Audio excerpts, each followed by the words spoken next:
Раз. А выключать? Просто нажимаю.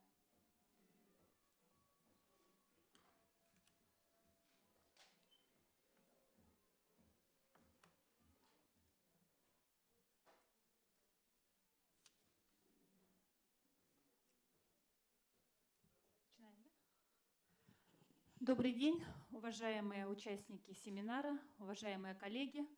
Я рада вас приветствовать сегодня в этом зале, в котором мы проводим семинар «Финансовые продукты для малого бизнеса». Тема нашего семинара, она выбрана не случайно, потому что финансирование бизнеса, источник финансирования по-прежнему это одна из основных проблем и для тех, кто начинает свой бизнес, и для тех, кто уже давно работает. Я хочу отметить, что наш семинар будет транслироваться в режиме онлайн. И в начале нашего семинара хочу предоставить слово генеральному директору Саха-Медиа Кириллу Викторовичу Алексееву, любезно предоставившему нам эту площадку для проведения нашего сегодняшнего мероприятия. Пожалуйста, Кирилл Викторович.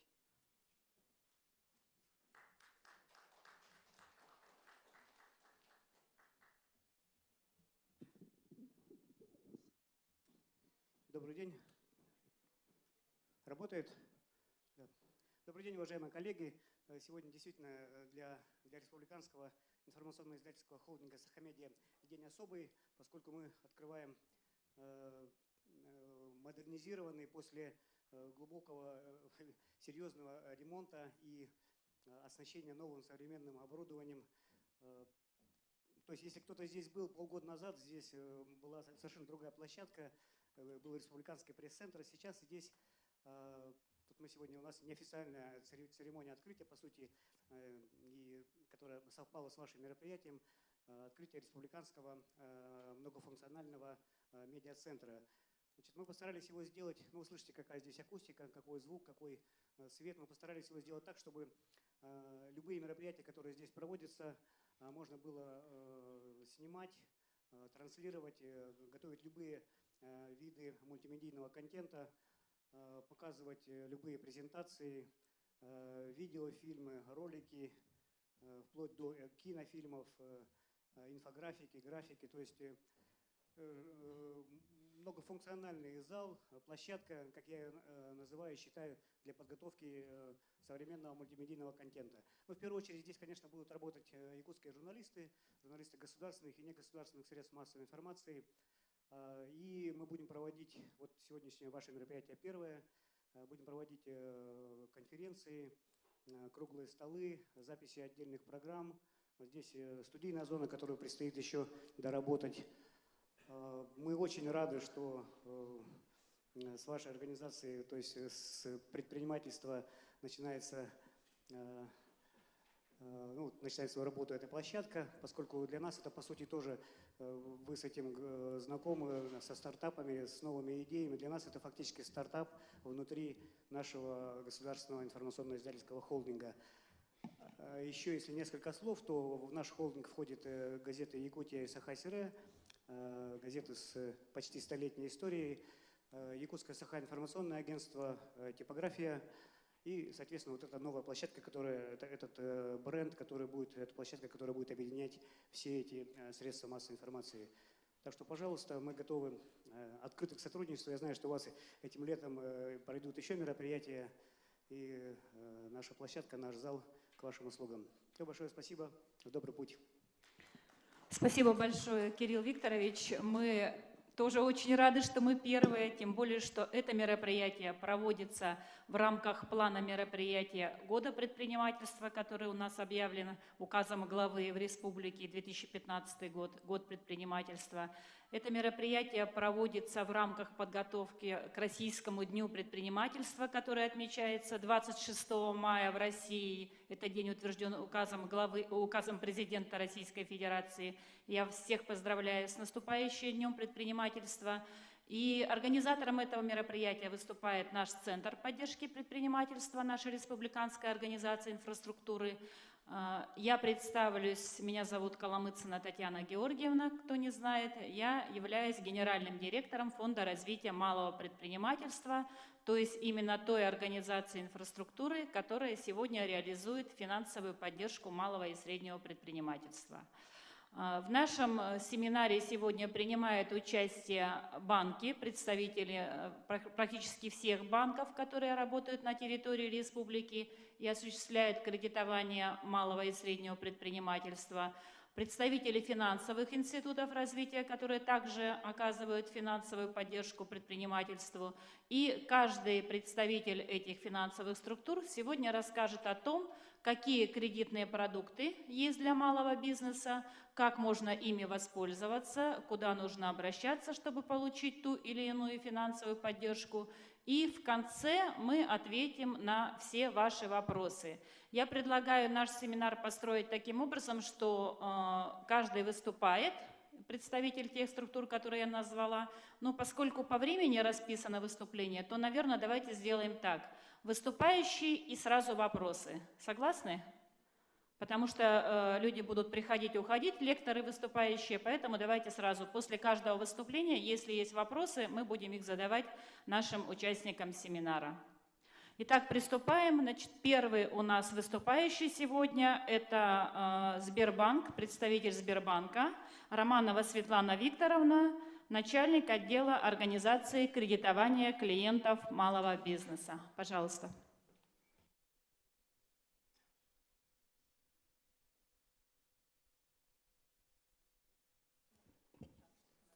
Здравствуйте. Я являюсь представителем Якутского отделения Байкальского банка ОАО «Сбербанк России». Зовут меня Романова Светлана, повторю. Если говорить о текущей ситуации, то в настоящее время кредитными услугами Якутского отделения Сбербанка пользуются свыше 2500 клиентов малого и микробизнеса. Корпоративный кредитный портфель составляет около 4 миллиардов рублей.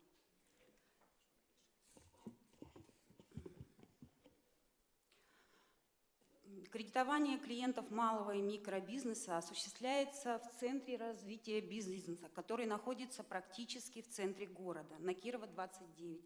Многим это здание известно. Открылись мы 2 года назад и успешно существуем до сих пор.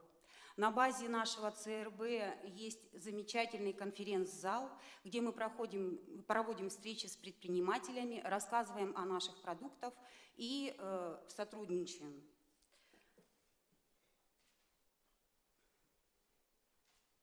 Кто является нашими клиентами? Если вы индивидуальный предприниматель или общество с ограниченной ответственностью, с выручкой до 400 миллионов рублей в год, то вы можете обращаться к нам для того, чтобы мы оказали вам любую услугу, которая вам потребуется. У нас очень широкий спектр кредитов и очень широкая линейка как бизнес-кредитов, так и микрокредитования. Наши кредиты делятся на 2 вида. Это краткосрочное кредитование и долгосрочное кредитование. Я коротко совсем пробегусь по основным параметрам этих кредитов. Пожалуйста, посмотрите, для вас представлены такие продукты, как бизнес-оборот, овердрафт, госзаказ, гарантия и доверие. Бизнес-оборот – самый востребованный продукт. Им пользуются большинство предпринимателей. Это пополнение оборотных средств в основном и покупка товаров, услуг, оплата счетов и так далее. Бизнес-овердрафт. В основном этот продукт используется для покрытия кассовых разрывов. Сейчас очень гибкие условия предоставления. То есть соглашение об овердрафтном кредите может быть оформлено до 12 месяцев. Также учитываются обороты в сторонних банках. Бизнес-доверие. Бизнес-доверие сейчас у нас открывается по новой. В конце года мы приостановили этот проект. Сейчас мы готовы предложить его вновь. Бизнес-доверие у нас выдается до 3 миллионов, рассматривается очень быстро. В качестве обеспечения возможно привлечь гарантию АКГ. На этом я хотела бы остановиться немножко подробнее. Что такое гарантия АКГ? В ноябре 2014 года стартовала госпрограмма поддержки предпринимательства. Распоряжением правительства было организовано агентство кредитных гарантий, финансовый институт, который был призван способствовать развитию малого и среднего предпринимательства посредством создания условий эффективности и доступности кредитных продуктов через представление гарантий и контргарантий. Принимая на себя часть финансовых рисков предпринимателей, кредитных рисков банков и других финансово-кредитных организаций, АКГ расширяет возможности субъектов в СМП в получении кредитных ресурсов. Так, с начала действия программы нами уже выдано несколько кредитов в качестве обеспечения, по которым выступает гарантия агентства кредитных гарантий. Количество заявок сегодня в работе порядка 10, и, как показывает практика, продукту очень понравился нашим предпринимателям, поэтому желающих приобрести, вернее, оформить у нас кредит под поручительство агентства кредитных гарантий растет. Бизнес-оборот, госзаказ и бизнес-гарантия – это основные продукты, которые пользуются спросом у предпринимателей. Останавливаться подробно на каждом продукте я не буду. Перейдем к следующему слайду. Инвестиционное кредитование. Такие продукты представлены как бизнес-инвест, бизнес-авто, бизнес-недвижимость. И сюда же можно, кстати, отнести бизнес-доверие, про который я говорила, потому что он предоставляется тоже в основном на инвестиционные цели, хотя краткосрочный. Что такое инвестиционное кредитование? Ну, это, естественно, приобретение активов, покупка транспортных средств, приобретение коммерческой недвижимости.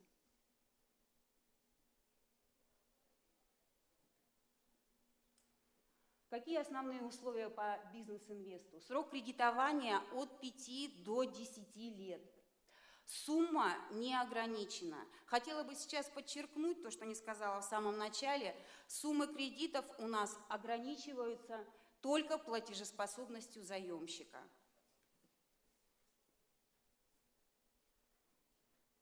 Хотела бы познакомить с продуктами, которые сейчас тоже пользуются очень большой популярностью у предпринимателей. В первую очередь потому, что оформляются они очень быстро. Максимальный срок рассмотрения по этим кредитам – 3 рабочих дня. Оформляются они на основании очень ограниченного пакета документов. Такой продукт, как кредит доверия. Обеспечение кредита не требуется для тех заемщиков, которые у нас уже кредитовались. Если заемщики у нас еще не кредитовались, в этом случае возможна выдача кредита под гарантию АКГ.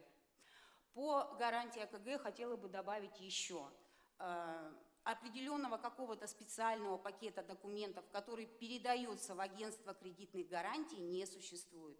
То есть все документы принимает банк, и посредством банка все эти документы передаются в агентство кредитных гарантий. И хотела бы дополнительно остановиться и более подробно на новом продукте, который у нас действует с марта этого года, стартовал. Уже сейчас у нас оформлены несколько таких кредитов, и продукт набирает обороты. Это экспресс-ипотека. Это уникальная возможность для индивидуальных предпринимателей и предприятий приобрести как коммерческую недвижимость, так и жилую недвижимость. До текущего момента приобрести жилую недвижимость возможно было только физлицам. Сейчас Сбербанк предусмотрел это решение и для организаций и индивидуальных предпринимателей. Что могу сказать еще? Здесь у нас очень удобные условия кредитования, то есть срок до 10 лет и сумма до 5 миллионов. В качестве обеспечения выступает приобретаемый объект недвижимости.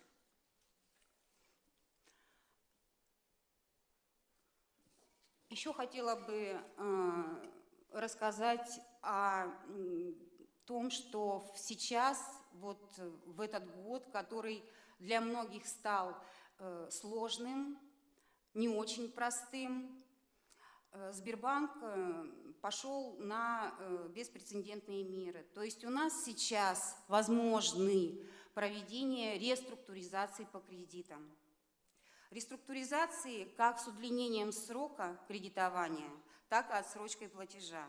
Условия реструктуризации рассматриваются с каждым клиентом индивидуально. Возможно увеличение, пролонгация срока действия кредита до 2 лет с отсрочкой платежа до 6, до 9 месяцев. Таким образом, сейчас клиенты, которые испытывают определенные финансовые трудности, могут устроить себе небольшие кредитные каникулы для того, чтобы можно было набраться сил и опять войти в нормальное русло и продолжить финансирование своей деятельности. У меня все. Спасибо большое, Светлана Викторовна. Я позволю себе немножко дополнить ваше выступление.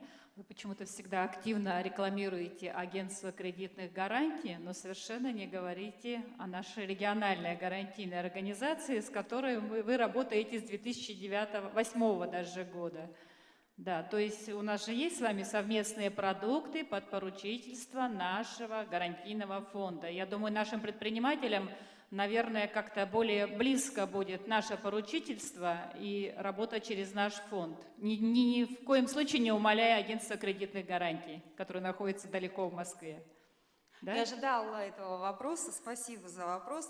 Дело в том, что мы с вами сотрудничаем так давно, и об этом сотрудничестве знают и предприниматели республики, и активно ими пользуются, что в дополнительной рекламе вы, в принципе, не нуждаетесь.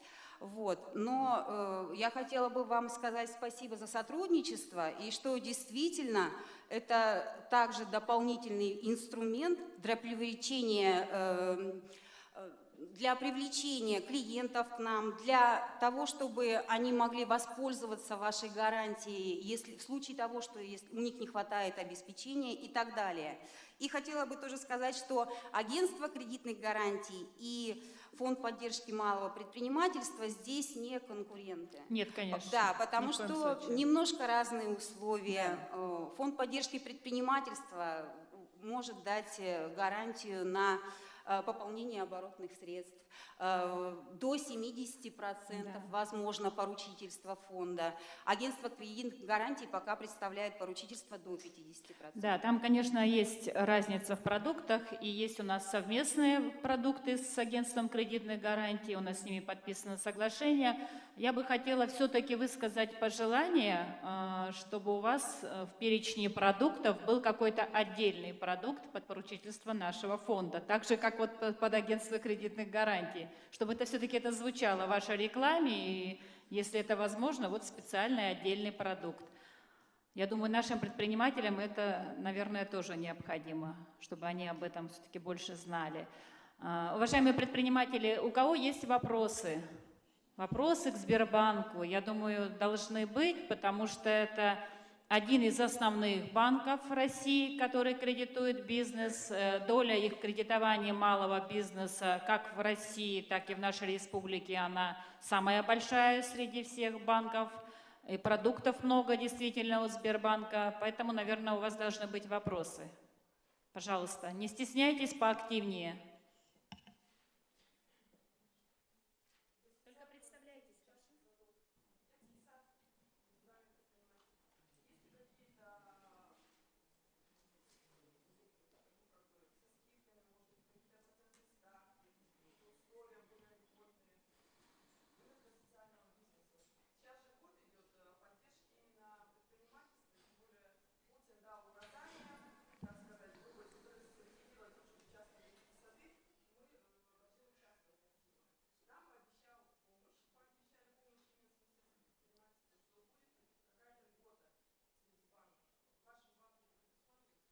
В нашем банке предусмотрена льгота на текущий момент для сельхозпроизводителей, определенная льгота. В принципе, процентная ставка рассчитывается индивидуально, и вполне вероятно, что у вас она будет ниже. По процентной ставке хотела сразу добавить. Буквально недавно процентная ставка Сбербанком была снижена порядка на 1 процентный пункт. То есть сейчас наши процентные ставки составляют от 17% годовых. Светлана Викторовна, это детские сады, не сельхозпроизводители. Я поняла. Ага. А Я вот для и детских сообщаю, садов что вы для что-нибудь детских планируете садов подобное? Для детских садов пока условия такие же, как у остальных. Но, подчеркиваю, ставка индивидуальная. И зависит от того, что вы предоставите в качестве обеспечения, кто выступит, допустим, вашим гарантом. Тоже агентство кредитных гарантий у нас дает по продукту меньшую процентную ставку, если это продукт бизнес-доверия, например. То есть все возможно. Приходите к нам, мы проконсультируем более подробно. Еще вопросы?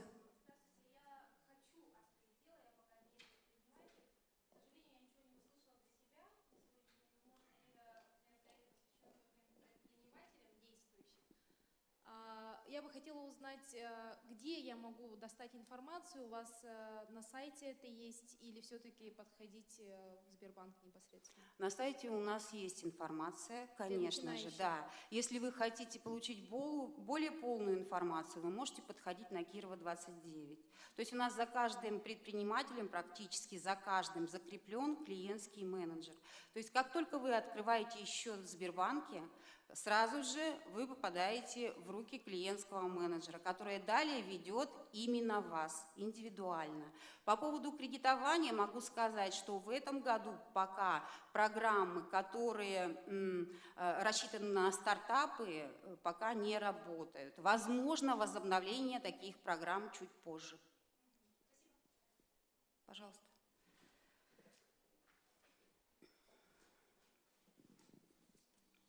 Есть еще вопросы к Сбербанку? Так, ну, видимо, нет, может, будут чуть позже. Спасибо большое, Светлана Викторовна, за подробное выступление. И я хочу пригласить представителя Росбанка для дальнейшего выступления. Стручков Алексей Васильевич, ведущий менеджер по работе с предпринимателями. Пожалуйста.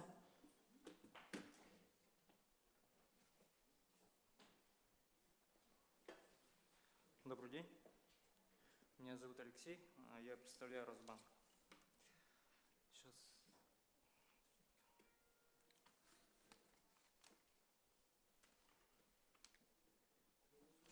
ПАО Росбанк выражает свое почтение и предлагает начать сотрудничество по всем спектру банковских услуг. ПАО Росбанк – надежный многопрофильный финансовый кредитный институт, входящий в международную банковскую группу Société Générale и представляющий высококачественные услуги европейского уровня всем категориям клиентов.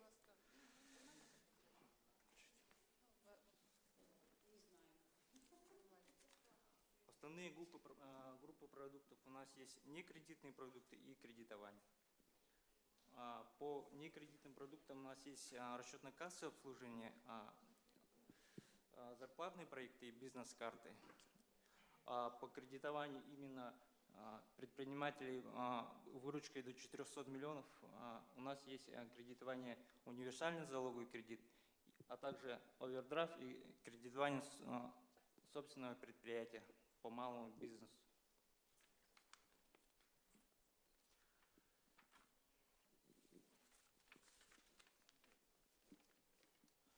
По расчетно-кассовому обслуживанию я хотел бы немножко рассказать по этому поводу, так как при открытии счета вы являетесь уже клиентом банка, и плюс по кредитованию у вас будет минимальные процентные ставки по кредитованию.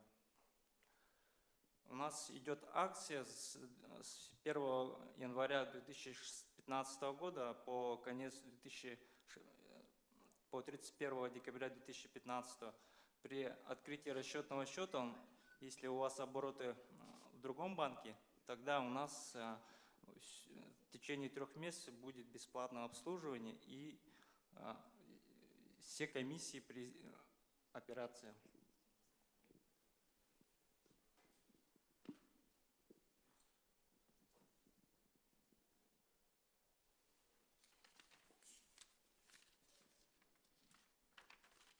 По кредитованию малого бизнеса и среднего у нас есть кредитование универсальный залоговый кредит, выдается от минимум 150 тысяч до 100 миллионов рублей. Цель кредита – пополнение оборотных средств, также приобрести основные средства, оборудование, транспорт и недвижимость. и провести текущий капитальный ремонт недвижимости самой. Получается, у нас по универсальному залоговому кредиту срок кредитования от 3 месяцев до 3 лет. Процентная ставка в зависимости от срока кредитования. Начинается процентная ставка от 18,61%. Без комиссий и без страхования дополнительных комиссий. Залог требуется автотранспорт, оборудование и недвижимость. Также есть у нас коммерческий автокредит. Это приобретение автомобиля нового и строительных оборудований, но тут требуется первоначальный взнос. Первоначальный взнос начинается от 20%. Тоже сумма варьируется от 1 миллиона до 40 миллионов. Срок от 3 до 36 месяцев. Процент начинается от 19,82%. Тоже без комиссии. Также есть у нас банковские гарантии. Банковские гарантии есть двух вариантов: обеспечения гарантий и покрытия гарантий. Сумма начинается от 300 тысяч.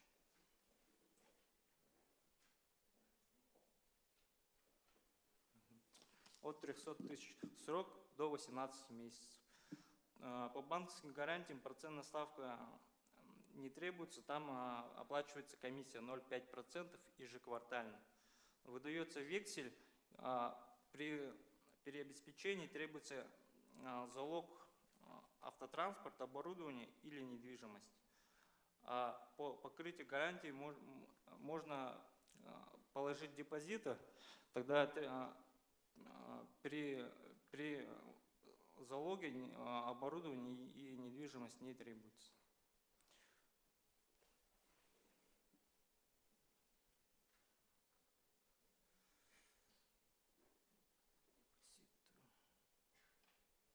Все, спасибо за внимание.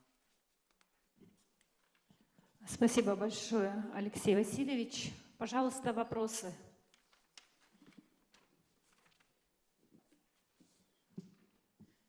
Поактивнее задавайте, потому что лекторы могут уйти. Пожалуйста.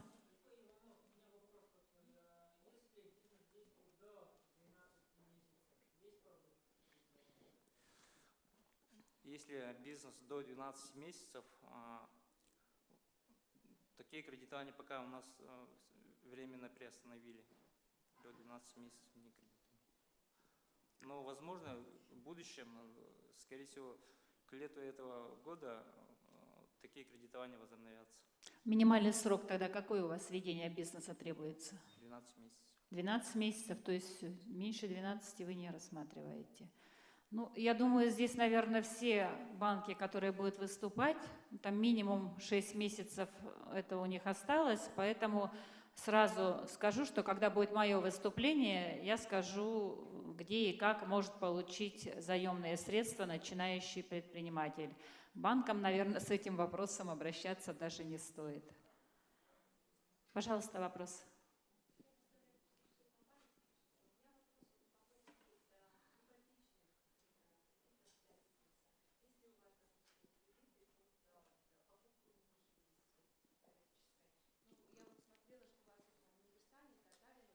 Сроки, получается, до 3 лет, да? Есть более длительные сроки, допустим, до 10 лет, и какие вот максимальные, минимальные суммы предоставляются?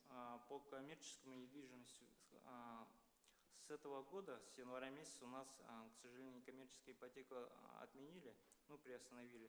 По покупке недвижимости требуется, ну, возможный вариант универсального залогового кредита. Кредитование там сумма варьируется до 40 миллионов, а залог требуется собственности, именно вашей собственности, не покупаемая недвижимость, а собственность именно на вашу организацию или на собственника бизнеса. Вот универсальный, получается, это до 3 лет? Да. То есть более длительных нету, да? Более сроков? Длительных сроков пока на сегодня нет у нас. Спасибо. Есть еще вопрос к Алексею Васильевичу? У меня вопрос тогда. Скажите, пожалуйста, основные вот предприниматели, которые кредитуются в вашем банке, это какая сфера деятельности? В основном кредитуется розничный бизнес, торговля, строительная сфера кредитования. И в основном занимаются строительством. И, наверное, это в основном предприниматели города Якутска, да? Да. То есть вы по улусам не работаете по У нас, территории да, республики? У нас обслуживание ведется только в головном офисе на Дзержинского, 23. А никаких филиалов, топ-офисов у вас в улусах нет, в улусных центрах нигде? По юрлицам только в городе Якутске. Только в городе Якутске. Спасибо. Есть еще вопрос? Спасибо, Алексей Васильевич. И я хочу передать слово представителям Азиатско-Тихоокеанского банка, Прудецкая Сардана Анатольевна и Василенко Вадим Игоревич, начальник офиса. Кто будет выступать? Вадим Игоревич, да? Хочу сказать, что это наш банк-партнер, партнер нашего фонда, причем один из самых активных партнеров в последнее время. По итогам 2014 года этот банк у нас стал победителем по объему предоставленных кредитов под поручительство фонда. Поэтому приглашаю вас всех внимательно послушать презентацию продуктов нашего банка-партнера и поактивнее задавать вопросы. Спасибо. Я извиняюсь, я перебью. Вкратце убедительная просьба брать микрофоны, когда задаете вопросы. С улусов звонят, не слышат вас. Здравствуйте, уважаемые участники, уважаемые организаторы семинара. Поздравляем вас с наступающим Днем предпринимателя. Азиатско-Тихоокеанский банк работает на российском рынке уже 23 года, представляет полный комплекс банковских услуг как для юридических, так же и для физических лиц. Филиальная сеть Азиатско-Тихоокеанского банка включает 246 подразделений в 115 населенных пунктах, 18 регионов страны. Банк входит в систему страхования вкладов. Азиатско-Тихоокеанский банк лауреат премии «Финансовая элита России», обладатель гран-при «Региональный банк года» в 2012 и 2013 годах. Лауреат 9-й ежегодной премии «Банковское дело» в 2013 году и в номинации «Лучший региональный банк» в категории «Платинум». Позиции Азиатско-Тихоокеанского банка на финансовых и международных рынках подтверждены ведущими рейтинговыми агентствами, такими как Moody's, Fitch и Expertra. Также Азиатско-Тихоокеанский банк был удостоен награды американского банка JP Morgan за высокое качество оформления межбанковских платежей. Мы по-прежнему лидеры по активам на Дальнем Востоке и Сибири среди мультирегиональных банков. Азиатско-Тихоокеанский банк вошел в список значимых кредитных организаций на рынке платежных услуг, утвержденных ежегодно Центральным банком Российской Федерации, а также в топ-50 самых надежных банков по версии журнала Forbes. В Якутии банк предоставлен с 2006 года. На сегодняшний день у нас 22 полноценных отделения, в том числе 9 в городе Якутске расположены. Также в населенных пунктах в городе Алдан, Нерингри, Ленс, Покровск, Мирный, Бердигистях, Вилюйск, Нюрба, Нижний Бестях, Барагонцы, Алепминск и Айхал.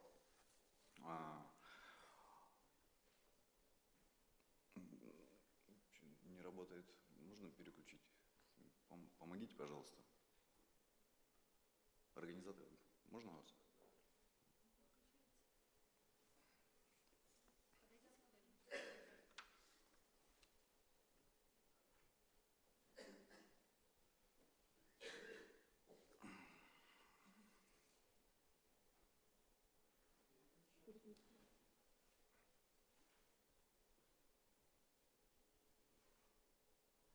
Про рейтинги, да, мы рассказали, да. Ну и непосредственно переходим к банковским продуктам для юридических лиц. Одним из приоритетных направлений работы банка является кредитование бизнеса. Преимущественно нашего банка это скорость принятия решения кредитования на длительные сроки до 7 лет, индивидуальный подход к обеспечению кредита и график возврата. Банк также предоставляет гарантии на различные цели, включая лимит гарантий на участие в тендерах стоимостью от 2%, в зависимости от срока гарантии. Депозиты банка отличаются высокой доходностью, комфортными условиями хранения, допускается частичное расходование, пополнение отзывов без потери дохода. Расчетно-кассовое обслуживание банка постоянно совершенствуется, внедряются новые технологии, включается возможность онлайн-бронирования счета на сайте банка, управления счетом и получения оперативной информации о состоянии счета с любого устройства с выходом в интернет, в том числе и установив мобильное приложение на смартфон. Кроме того, для клиентов, осуществляющих внешнеэкономическую деятельность, банк предоставляет возможность покупать, продавать валюты по текущему рыночному курсу в режиме онлайн с своего рабочего места посредством АТБ Форекс. Для субъектов малого предпринимательства банк специально разработал продукты кредитования по программе Микролайт и депозит оперативный плюс. Основное преимущество кредитов Микролайт – это упрощенный подход к оценке бизнеса, минимальный пакет документов, скорость принятия решения от 1 до 3 дней. Предусмотрена программа скидок при предоставлении залог имущества, получения юридических лиц и страховки заемщикам. Это кредиты на любые цели, не требующие целевого подтверждения. Срок кредитов до 7 лет, сумма до 10 миллионов. Депозит оперативный плюс позволяет эффективно размещать средства как на короткие, так и на длительные сроки. При этом дает возможность оперативно вернуть средства в оборот. Есть возможность частичного расходования и пополнения в рамках минимальных и максимальных остатков. Минимальный остаток составляет по выбору клиента от 100 тысяч до 1 миллиона рублей. Таким образом, депозит подойдет даже тем предпринимателям, средства которым могут понадобиться в любой момент. По всем услугам банка действует программа лояльности для постоянных клиентов.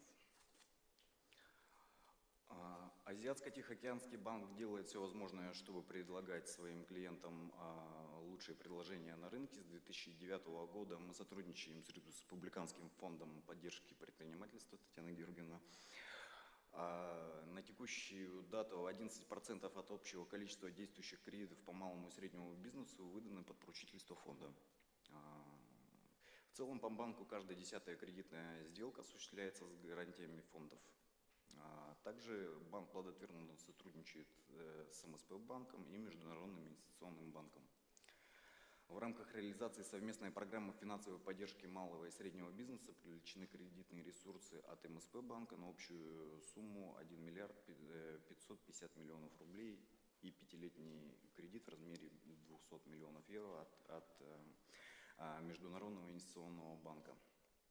За активное развитие кредитного малого и среднего бизнеса в регионах банк получил диплом от рейтингового агентства «Экспертра».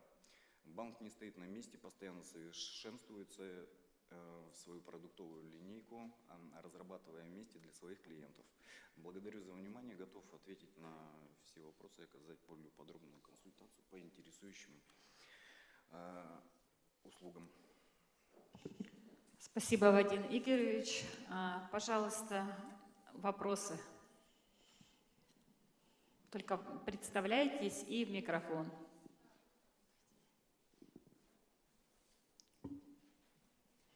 Вопросов нет. Все понятно. Может быть, все-таки кто-то найдется?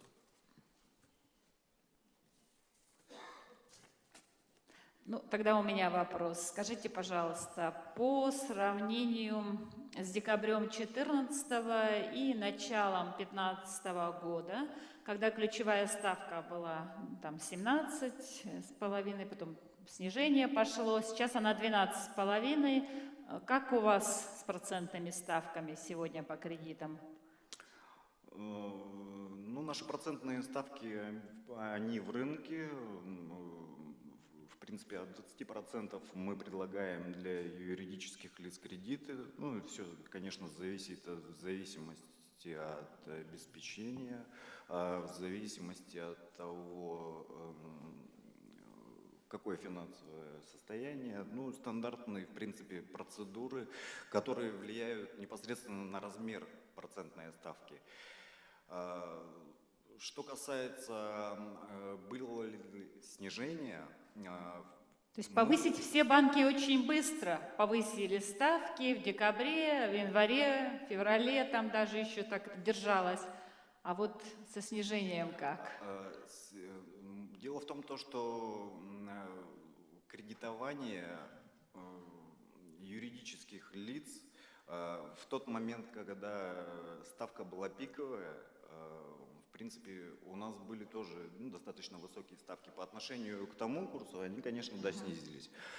Что касается на последние изменения, ну, она снизилась как раз вот, получается, вот, да, до 12,5%. Мы еще не опустили ставки. Понятно, то есть здесь реакция немножко медленнее, чем тогда. Еще у меня такой вопрос. Если клиент имеет хорошую кредитную историю, он у вас, допустим, не первый раз кредитуется, влияет ли это на процентную ставку? Конечно. То есть есть, кредитная скажем, история, смысл, да, хорошо возвращать добросовестным кредит, заемщикам. вовремя оплатить и получить бонусы при последующем кредитовании. Да, добросовестным заемщикам предоставляется скидка достаточно хорошая. Спасибо. Появились у кого-нибудь вопросы? Пожалуйста. Вадим Игоревич, вопрос опять по поводу социального бизнеса. Если вот частные детские сады к вам обратятся за покупку коммерческой недвижимости, какой минимальный процент вы можете предложить? И можно ли рассмотреть возможную отмену комиссии какой-то, если у вас есть? Дело в том, что тут достаточно наверняка будет индивидуальный подход. Дело в том, что в свою очередь, наверное, если у вас бизнес связан с детскими садами, скорее всего, у вас есть помещение, которое не арендуемое, а собственное, да?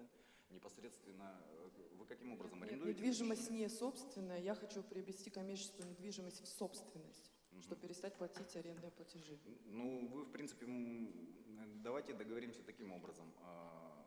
Вообще мы можем индивидуально подойти к каждой сделке и тем самым, естественно, снизить, может быть, какую-то комиссию. Ну, возможно, на какой уровень процент может быть?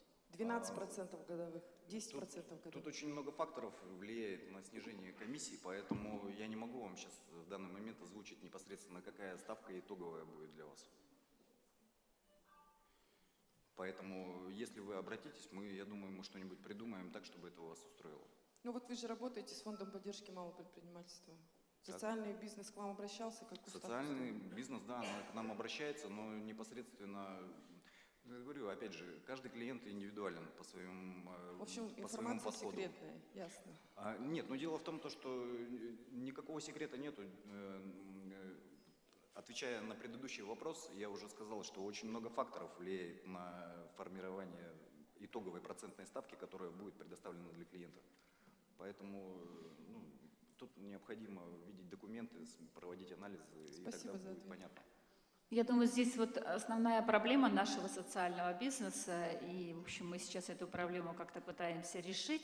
Все-таки он же социальный, поэтому он малодоходный, низкодоходный бизнес. И понятно, что когда вы оцениваете финансовое состояние, все банки, платежеспособность заемщика, и из этого выводится максимальная сумма кредита, которую может получить предприниматель, а бизнесу нужно выкупить помещение, то есть вот здесь, видимо, как-то не срастается, то есть по оборотам, по текущим он на большую сумму не может претендовать, а стоимость помещения, она достаточно сегодня серьезная. И даже поручительство фонда, то есть здесь, в общем-то, речь об обеспечении не стоит, его решить можно. Вопрос с обеспечением сегодня решается очень хорошо. Есть мы, гарантийный фонд до 70%, есть агентство кредитных гарантий, там через определенные банки можно получить. Но вот с оборотами, я так понимаю, ситуация безвыходная. Да? То есть это никак не обойти. Есть требования банков, у каждого банка своя методика, загоняются цифры в программу, все, что посчитает программа, на то и можно претендовать, не более того. Выражали свою, готовность собрать банки, провести круглый стол. Завтра такое совещание будет. Завтра, я, кстати, сразу, пользуясь случаем, приглашаю, завтра в 17:00 у министра состоится совещание по вопросам кредитования детских садов. Мы пригласили банки-партнеры, и я вот сейчас сразу извещаю всех представителей социального бизнеса, пожалуйста, подходите. Ну вот как-то хотелось бы сейчас все-таки услышать, вот, какой выход можно найти из этой ситуации? Тяжело, конечно, так сразу ответить на такой вопрос. Дело в том, что выход он всегда есть. И тут необходимо обращение клиента непосредственно к нам в банк, и тогда уже мы бы, может быть, подсказали бы какие-то приемы там, и так далее. Вы Обращались, да. Назывались проценты от 25 до 26%. Но здесь даже процентов, наверное, не надо бояться, потому что у нас будет субсидирование процентных ставок. Главное, что вообще, насколько возможно, выдать ту сумму, которая вам нужна, исходя из вашей текущей финансовой ситуации. Потому что это как замкнутый круг. Чтобы расширить бизнес, увеличить обороты, вам нужно помещение. Чтобы его купить, нужно получить большой кредит, на который вы сегодня по оборотам не тянете. Все, вот, и тут мы никак не можем повлиять. Поэтому завтра все-таки попытаемся как-то это обсудить. Можно задать? Вы когда вот берете материальную базу, отталкиваясь на то, чтобы есть ли возможность дать клиенту кредит, вы будете учитывать наши то, что нам субсидии дают, какую-то поддержку? Вот это учитываться будет в общей массе всех финансовых поступлений? Вообще поступления, да, конечно, вот то, что гарантии нам дают, какие-то субсидии, или вот чисто берется доходность, которая от родительской оплаты идет к нам? Их можно учесть в доход. Спасибо. Есть еще вопросы? Так, если вопросов нет, переходим к следующему выступлению, и затем у нас будет небольшой перерыв, где вы можете как-то что-то обсудить, и, может, потом возникнут уже вопросы. Я представляю слово Нетерепской Олесе Александровне. Это представитель банка ВТБ-24, также партнер нашего фонда. Пожалуйста. Добрый день, дорогие участники. Меня зовут Олеся, я представляю банк ВТБ-24. Данный банк один из крупнейших участников российского рынка, входит в топ-5 банков и занимает лидирующее место на рынке обслуживания клиентов малого и среднего бизнеса. Банк с государственной поддержкой входит в международную финансовую группу ВТБ. В Республике Саха-Якутия на сегодняшний день открыто 9 офисов, из них 3 в городе Якутске. Центральный офис у нас находится на Октябрьской, 3. Также офисы присутствия – это город Дерюгри, Ленск, Мирный, Нюрба, поселок Айхал и Удачный. Мы высоко ценим возможность работы с клиентами и предлагаем вашему вниманию персональный клиентский сервис ВТБ-24.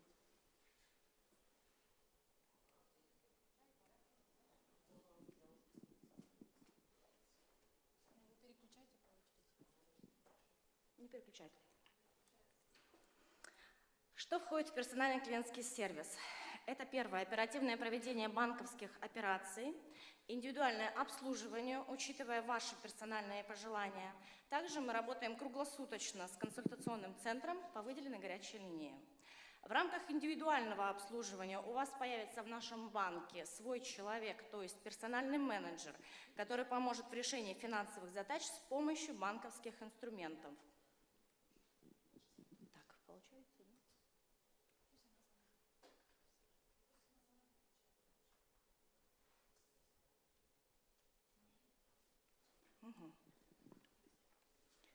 Банк ВТБ-24 предлагает широкую линейку как кредитных, так и некредитных продуктов. В частности, финансирование предоставляется кредиты на пополнение оборотных средств, которые позволят вам не выводить собственные средства из оборота, чтобы способствовать увеличению прибыли в дальнейшем развитии бизнеса.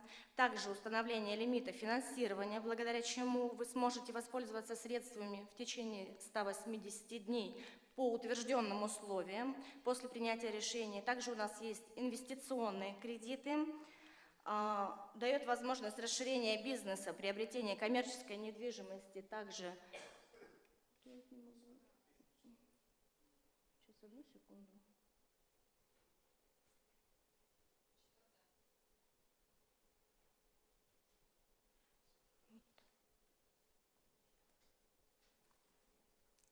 Инвестиционные кредиты и все виды гарантий предоставляем. Специальное предложение, также у нас есть рефинансирование. У нас вы сможете выбрать программу кредитования, подходящую именно для вашего бизнеса. В собственном лимите мы рассматриваем до 30 миллионов, это в городе Якутске. Рассмотрение занимает до 10 рабочих дней. Мы индивидуально подходим к каждым кредитам, каждому клиенту. С мая 2014 года мы сотрудничаем с Фондом поддержки малого предпринимательства. Также мы сотрудничаем с агентством кредитных гарантий, который предоставляет возможность от 50 до 70% поручительства для клиентов, то есть в зависимости от вида деятельности. Дополнительные продукты нашего банка – это расчетно-кассовое обслуживание, оно у нас как стандартное, так и пакетное, тоже индивидуально для каждого. Да? Зарплатные проекты существуют в нашем банке. Также есть эквайринг, депозиты, неснижаемые остатки. Процентные ставки, они конкурентоспособны по данным продуктам. Банк ВТБ-24 вышел на новый формат работы с привилегированными клиентами, ориентируясь на их потребности, и разработал специальную программу обслуживания «Привилегия New», основой которой являются 3 составляющих. Это персональное обслуживание в нашем банке на высоком уровне, индивидуальное обслуживание в любом офисе банка ВТБ без ожидания очереди, специальные линии, которые выделены колл-центром «Привилегия». По всем вопросам по кредитованию мы индивидуально имеем подход к каждому клиенту, то есть вот мы работаем так. Также мы входим в программу государственной поддержки по ипотечному кредитованию. Возможность оформления кредитов сейчас идет по 12% годовых. Если есть вопросы, задавайте, я отдельно отвечу по продуктам.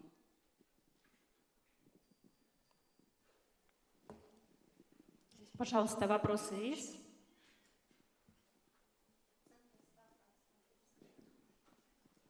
Слышно? Добрый день, я не услышала касательно размера процентных ставок. Процентные ставки по малому бизнесу, да, по кредитованию. То есть у нас сейчас в среднем от 18% годовых. Срок кредитования, в принципе, там, до 10 лет возможен, то есть в зависимости от цели кредитования. А стартапа даете? Еще? Новые начинающие предприятия, которые нулевые. Программа у нас кредитования от 6 месяцев действия бизнеса. Понятно, спасибо. Есть, у нас кредитование от миллиона, есть разные программы, то есть мы малый бизнес занимаемся там, от 4 миллионов, есть кредитование также от миллиона до 4 миллионов, беззалоговое кредитование и залоговое кредитование. Индивидуально каждый клиента мы готовы рассмотреть. Для этого есть персональные менеджеры, к которым вы обращаетесь. Не обязательно для начала открывать расчетный счет, то есть консультацию вы можете получить по всем продуктам, индивидуальный подход. Процентная ставка от 18. От 18, да, цель, то есть зависит от цели.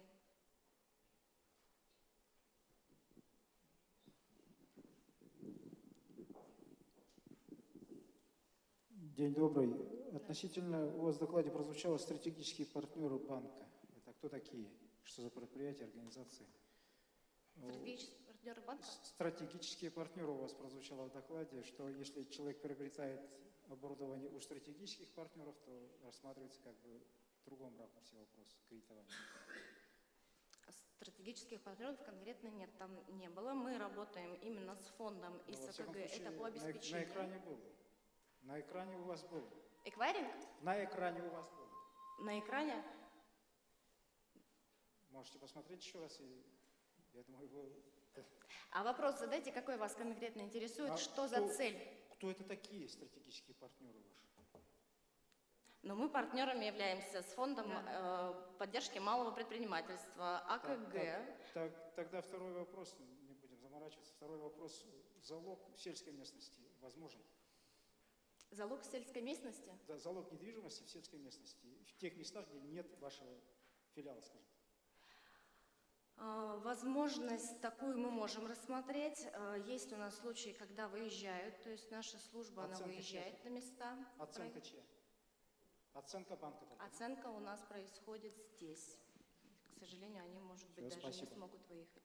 Но в местах присутствия наших филиалов возможность рассмотрения кредитов, в том числе юридические лица, там работают, обслуживаются, и мы принимаем заявки. У нас есть отдельный человек, который выезжает, в принципе, и в Айхалу, в Нерюнгри, и в разные.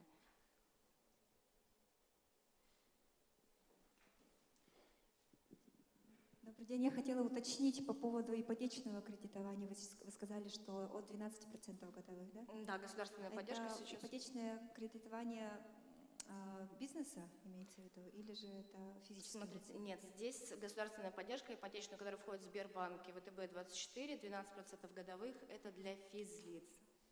То есть для это бизнеса?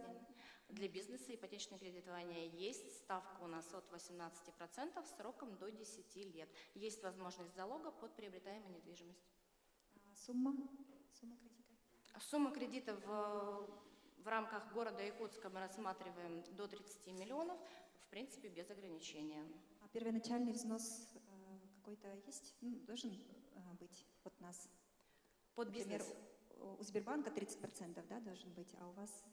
Под бизнес или вы имеете в виду как физлица? Коммерческая недвижимость ипотечная? Нет. Нет. Хорошо, спасибо. Есть еще вопросы? Пожалуйста, есть вопросы? Я хочу сказать, что банк ВТБ-24 недавно присоединился к нам в партнерскую программу, но у них очень интересные продукты, и банк активно готов сотрудничать. Поэтому приглашаю всех предпринимателей обращаться в офисы банка, получить более подробную информацию, потому что у нас есть лимиты по работе с этим банком, и в случае необходимости мы готовы предоставить свое поручительство. Спасибо большое, Олеся. Мы прервемся на перерыв или у нас дальше пойдем по программе, как организаторы? Алмаз-Энергетбанк здесь? Подошел уже, да? Да, здесь. Пожалуйста, Вячеслав Геннадьевич Ефимов, главный менеджер управления корпоративного бизнеса.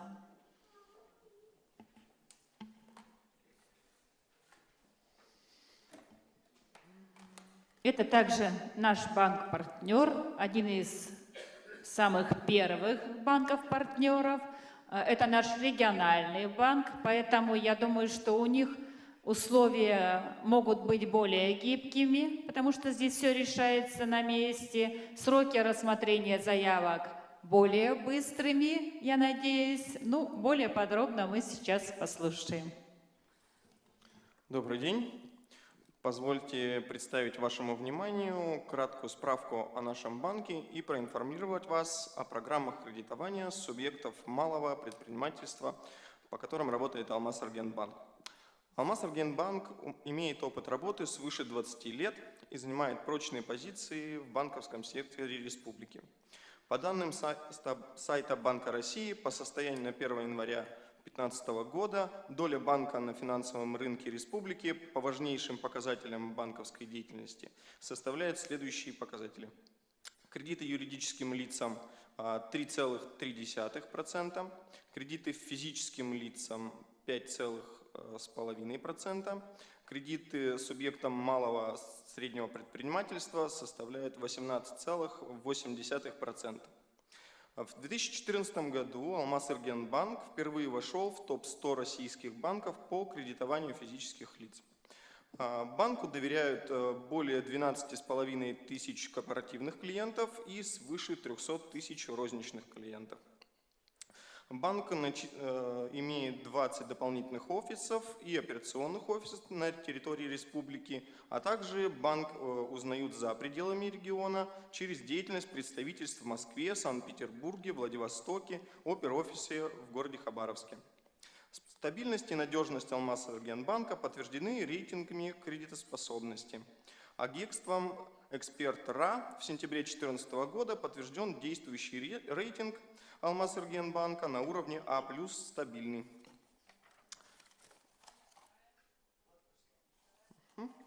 Кредитование – одно из основных и приоритетных направлений деятельности Алмаз-Энергетбанка.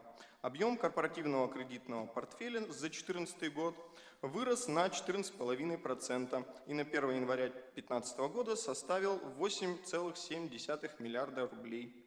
Как показано на данном слайде, среднегодовой темп роста предоставленных кредитов по республике за период с 2010 по 2014 год составил 13,75%. Среднегодовой темп роста в Алмаз-Энергетбанке за рассматриваемый период составил 8,27%, что в целом ниже роста, чем по всей республике, но при этом среднегодовой темп роста предоставленных кредитов субъектам малого и среднего предпринимательства по республике за рассматриваемый период составил 1,7%, а среднегодовой темп роста в Алмаз-Энергетбанке составил 3,66%, что в целом выше темпов роста по республике. Доля Алмаз-Энергетбанка по объему предоставленных кредитов субъектам малого и среднего предпринимательства, как я уже и говорил, более 18%. Структура корпоративного кредитного портфеля по отраслям представлена следующим образом. В основном это, конечно же, торговля, более 30%, строительство 19%, далее следует транспорт, финансы, сфера ЖКХ и энергетики, алмазово-бриллиантовый комплекс. Согласно кредитной политике банка, кредитование субъектов малого и среднего бизнеса является приоритетным направлением корпоративного кредитования. По состоянию на 1 января 2015 года портфель кредитов субъектов малого и среднего предпринимательства составил 5,2 миллиарда рублей, или почти 60% объема корпоративного кредитования портфеля, в том числе отраслевая структура кредитного портфеля субъектов малого и среднего предпринимательства аналогична структуре корпоративного кредитного портфеля. В основном это предприятия торговли, более 38%, и строительство, более 25%. Среднегодовой темп роста кредитного портфеля субъектов малого и среднего предпринимательства по республике за 2010-2014 год составил 14,28%, а среднегодовой темп роста кредитного портфеля малого и среднего предпринимательства в Алмаз-Энергетбанке составил 24,42%, что превышает темпы роста по республике на 71%. В 2015 году планируется увеличить портфель субъектов малого и среднего предпринимательства до 7,5 миллиардов рублей. Преимуществом Алмаз-Энергетбанка при кредитовании субъектов малого и среднего предпринимательства являются оперативность и самостоятельность принятия решений, конкурентоспособные условия кредитных продуктов, гибкие подходы к обеспечению, возможность получения поручительства Фонда предпринимательства Республики Саха-Якутия, возможность получения кредитов за счет целевых ресурсов банка поддержки малого и среднего предпринимательства, и также проведение акций для субъектов малого и среднего предпринимательства. Специально для субъектов малого и микробизнеса в банке действует широкая продуктовая линейка. Кредиты на ведение текущей деятельности и кредиты на инвестиционные цели. В раздаточном материале у вас есть наши брошюры, где указаны стандартные наши продукты по основным направлениям. Продуктовая линейка банка постоянно обновляется с учетом потребностей наших клиентов. Мы готовы сообщить, что Алмаз-Энергетбанк в настоящее время разрабатывает новый кредитный продукт для субъектов малого микробизнеса. Предположительно, он начнет работать этим летом.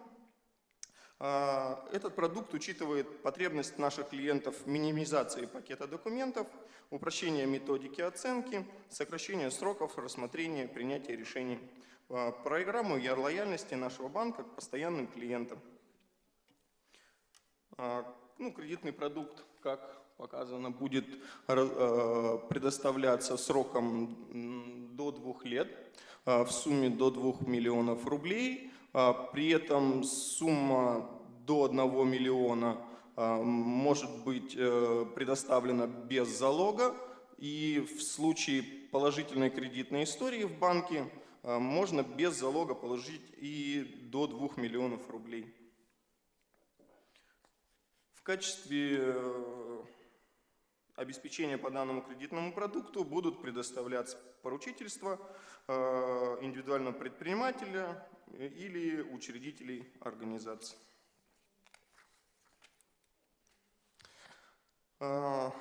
Также в нашем банке действует кредит «Гарант-кредит» под поручительство Фонда развития малого предпринимательства. Алмаз-Энергобанк с 2008 года сотрудничает с Фондом развития.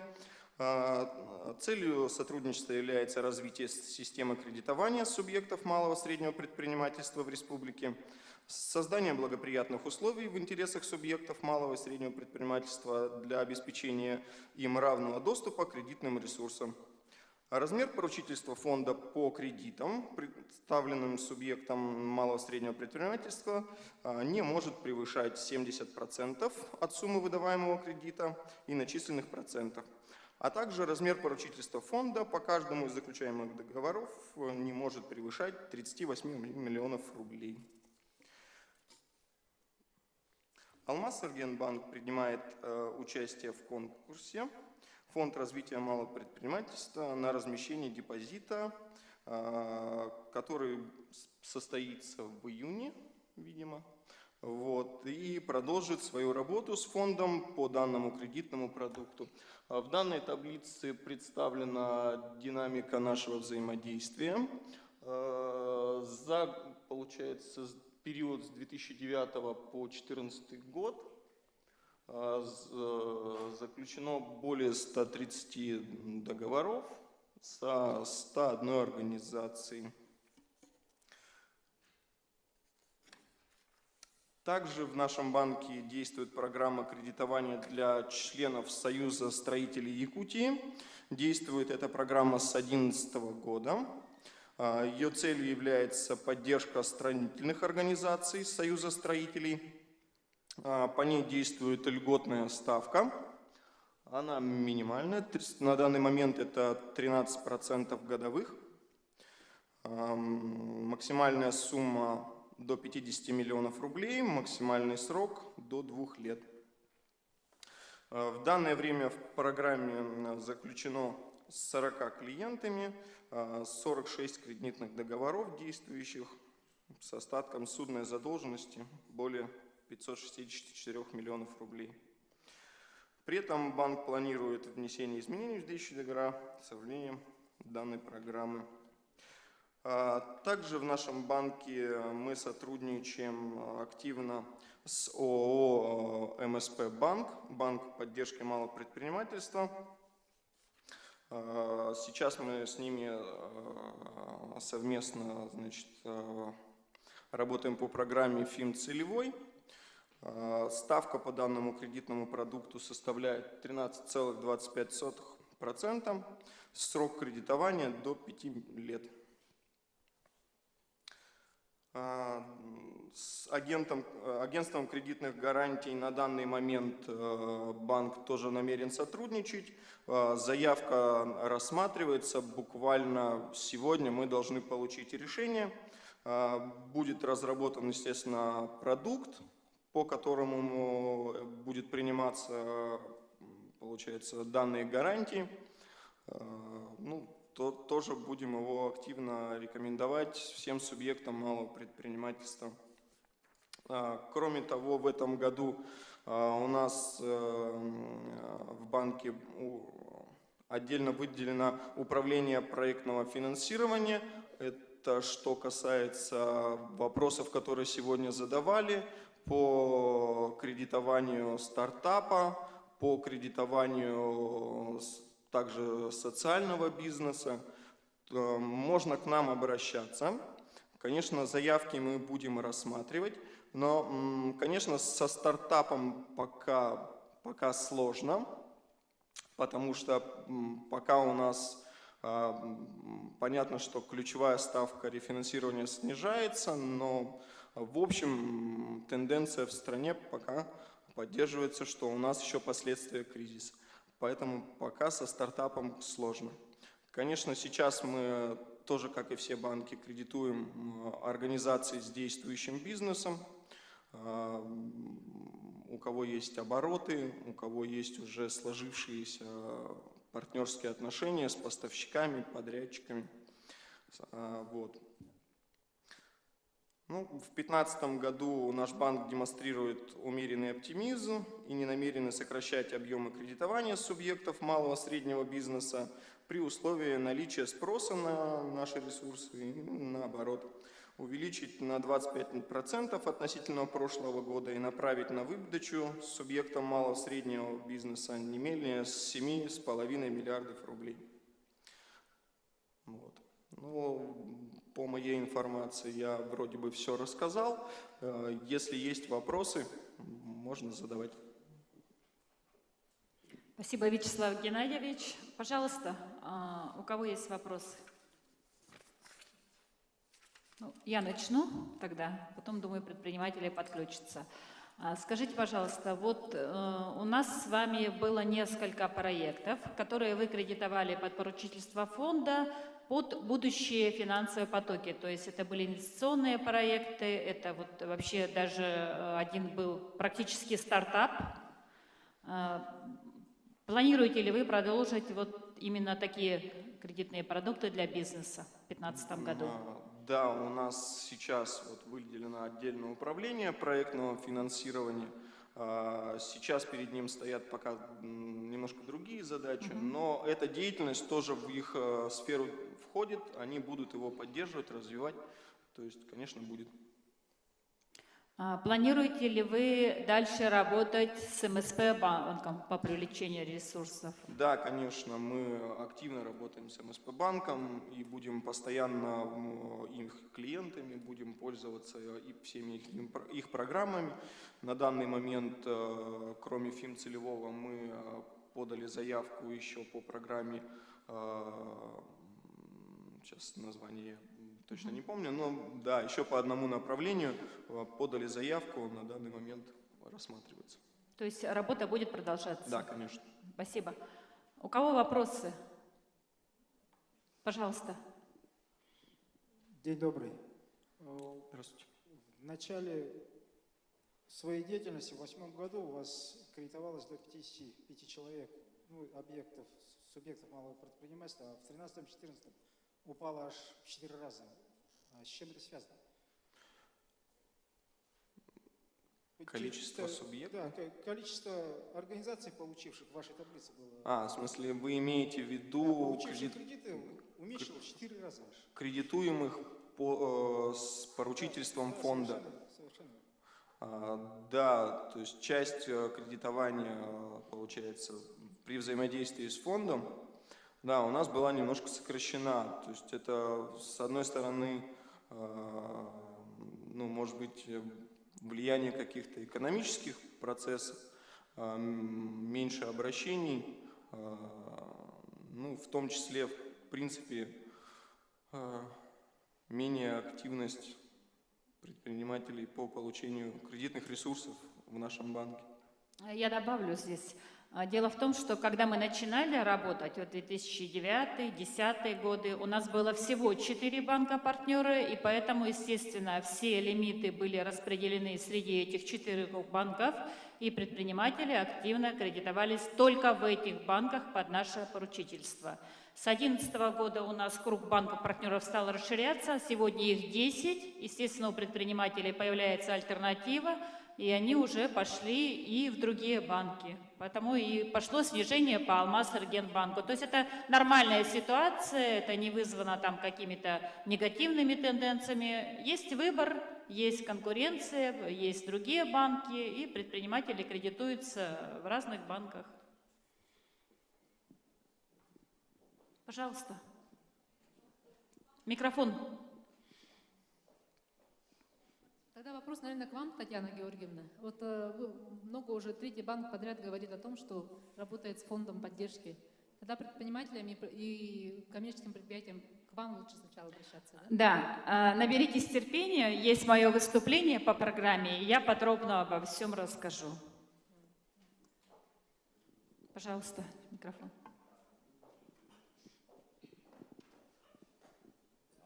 Можно спросить, вот, имеет ли лояльность организации резидента технопарк Якутии? Ну, в нашем банке, поскольку решение принимается здесь, в Якутске, банк заинтересован в развитии нашей республики, в развитии проектов, соответственно. Все рассматривается на индивидуальных условиях. Если сам проект является важным для республики, для развития новых технологий, то, конечно, банк готов пойти навстречу данному проекту. Спасибо.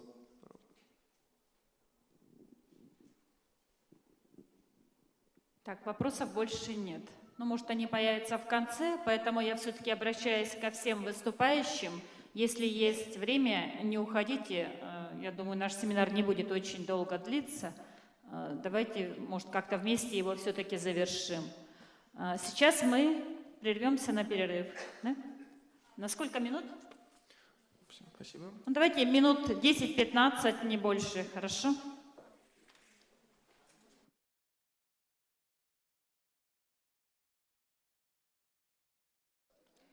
Уважаемые коллеги, проходите в зал. Будем продолжать нашу работу.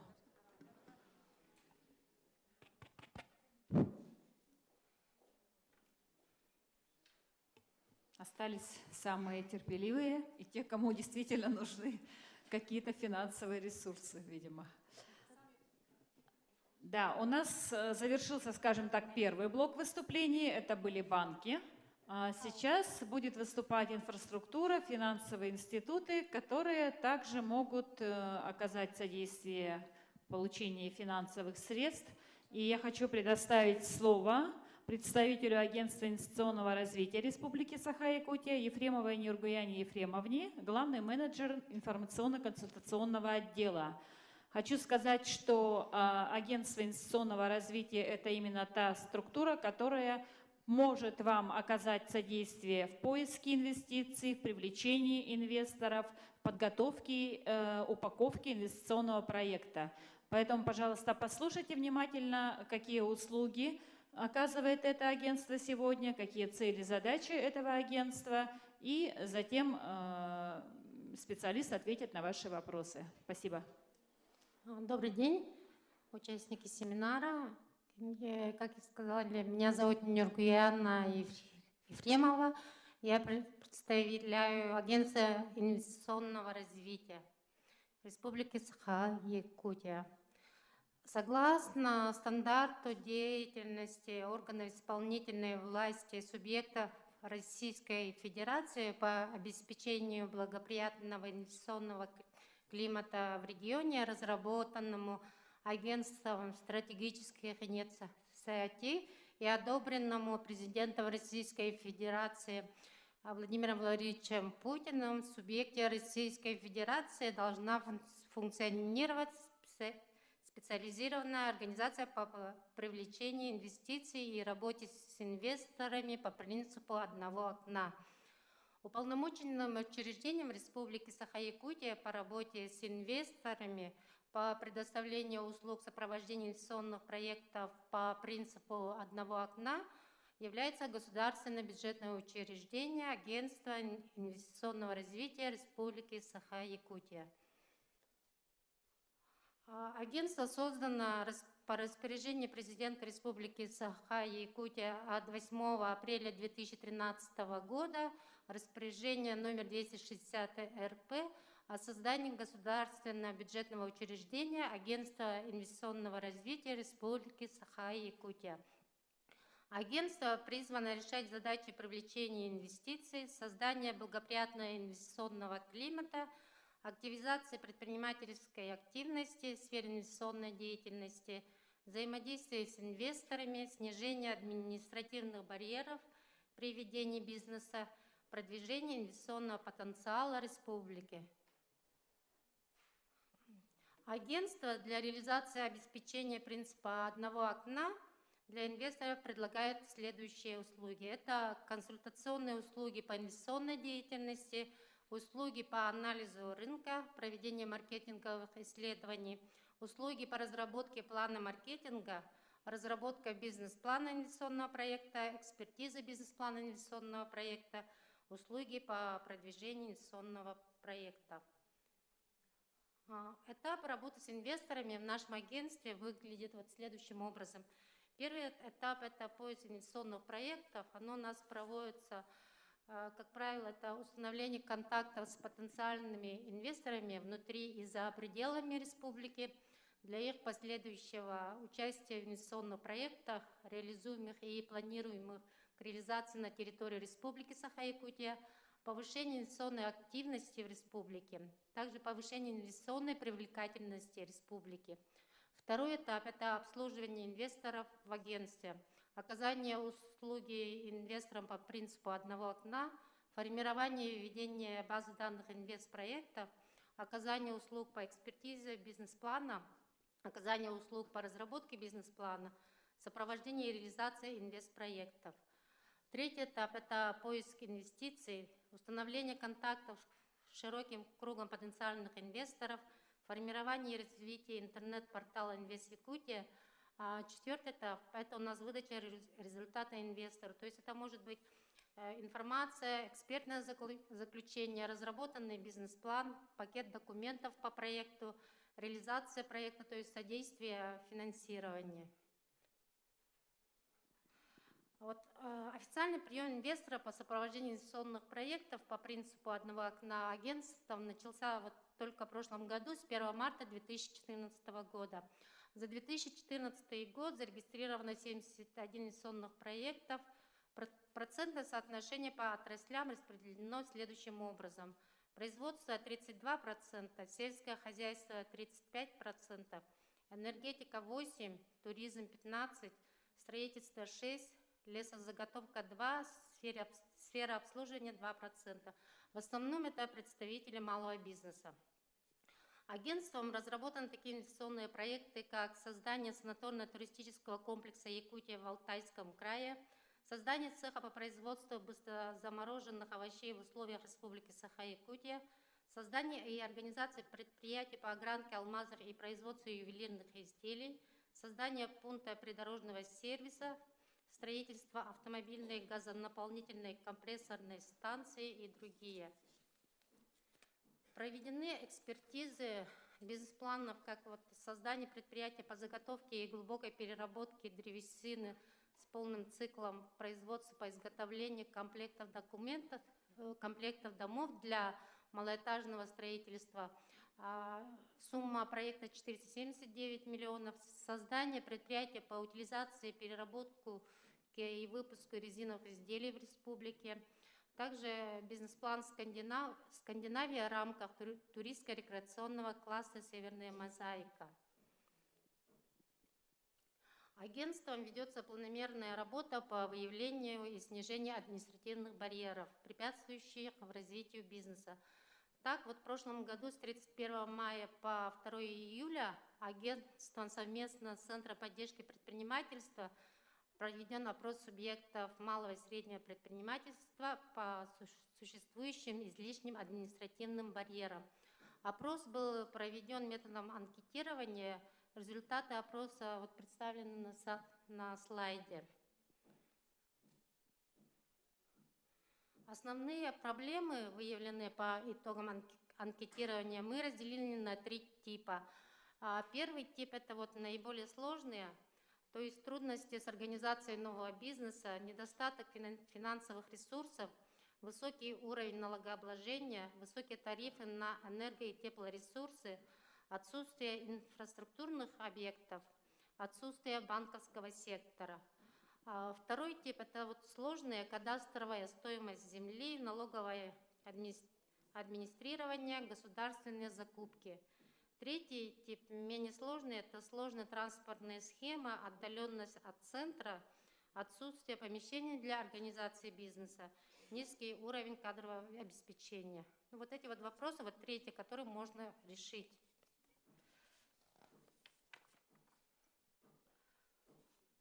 Активно проводится работа по продвижению инвестиционного проекта как на российском уровне, так и на международном. Услугами агентства по продвижению пользуются наши республиканские малые, средние и крупные компании, а также зарубежные компании и фонды. В рамках мероприятий, направленных на улучшение инвестиционного климата, проводятся форумы, выставки, круглые столы по повышению инвестиционной активности. Проведены выставочные мероприятия, такие как ярмарка инвестиционных проектов Республики Саха-Якутия в городе Якутске, первая российско-китайская экспо в городе Харбине, презентация инвестиционных проектов Республики на площадке АО «Россельхозбанк» в городе Москве, презентация инвестиционного потенциала Республики в посольстве КНР в городе Москва и другие. По итогам этих мероприятий подписано соглашение с международными инвестиционными компаниями, такими инвестиционными фондами, как Юнзин, Китай, международная консалтинговая компания «Карат», Управление коммерции провинции Хэндлунсиан, тоже Китай. В целях повышения эффективности деятельности по работе с инвесторами в режиме одного окна, а также продвижения инвестиционных проектов муниципальных образований республики, агентством подписываются соглашения о сотрудничестве. В муниципальных образованиях внедрен институт инвестиционного уполномоченного.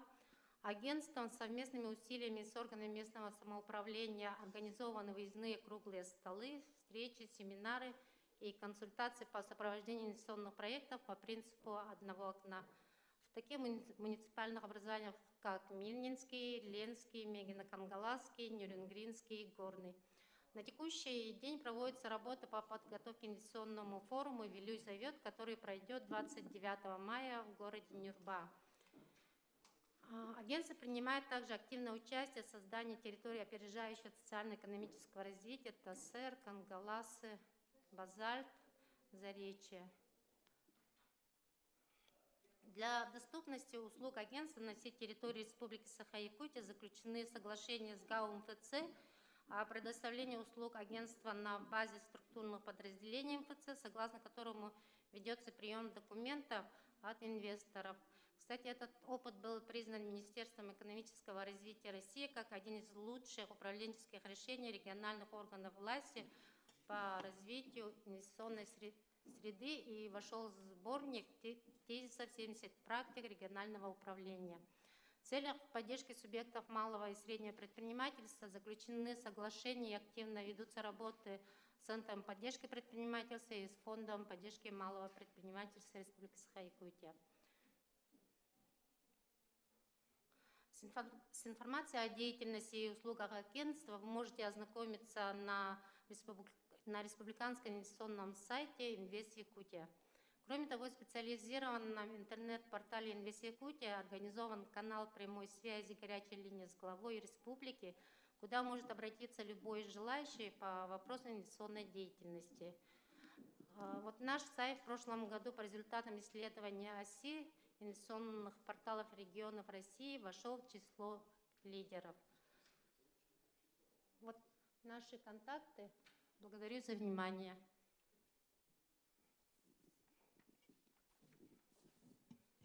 Спасибо большое. Пожалуйста, вопросы.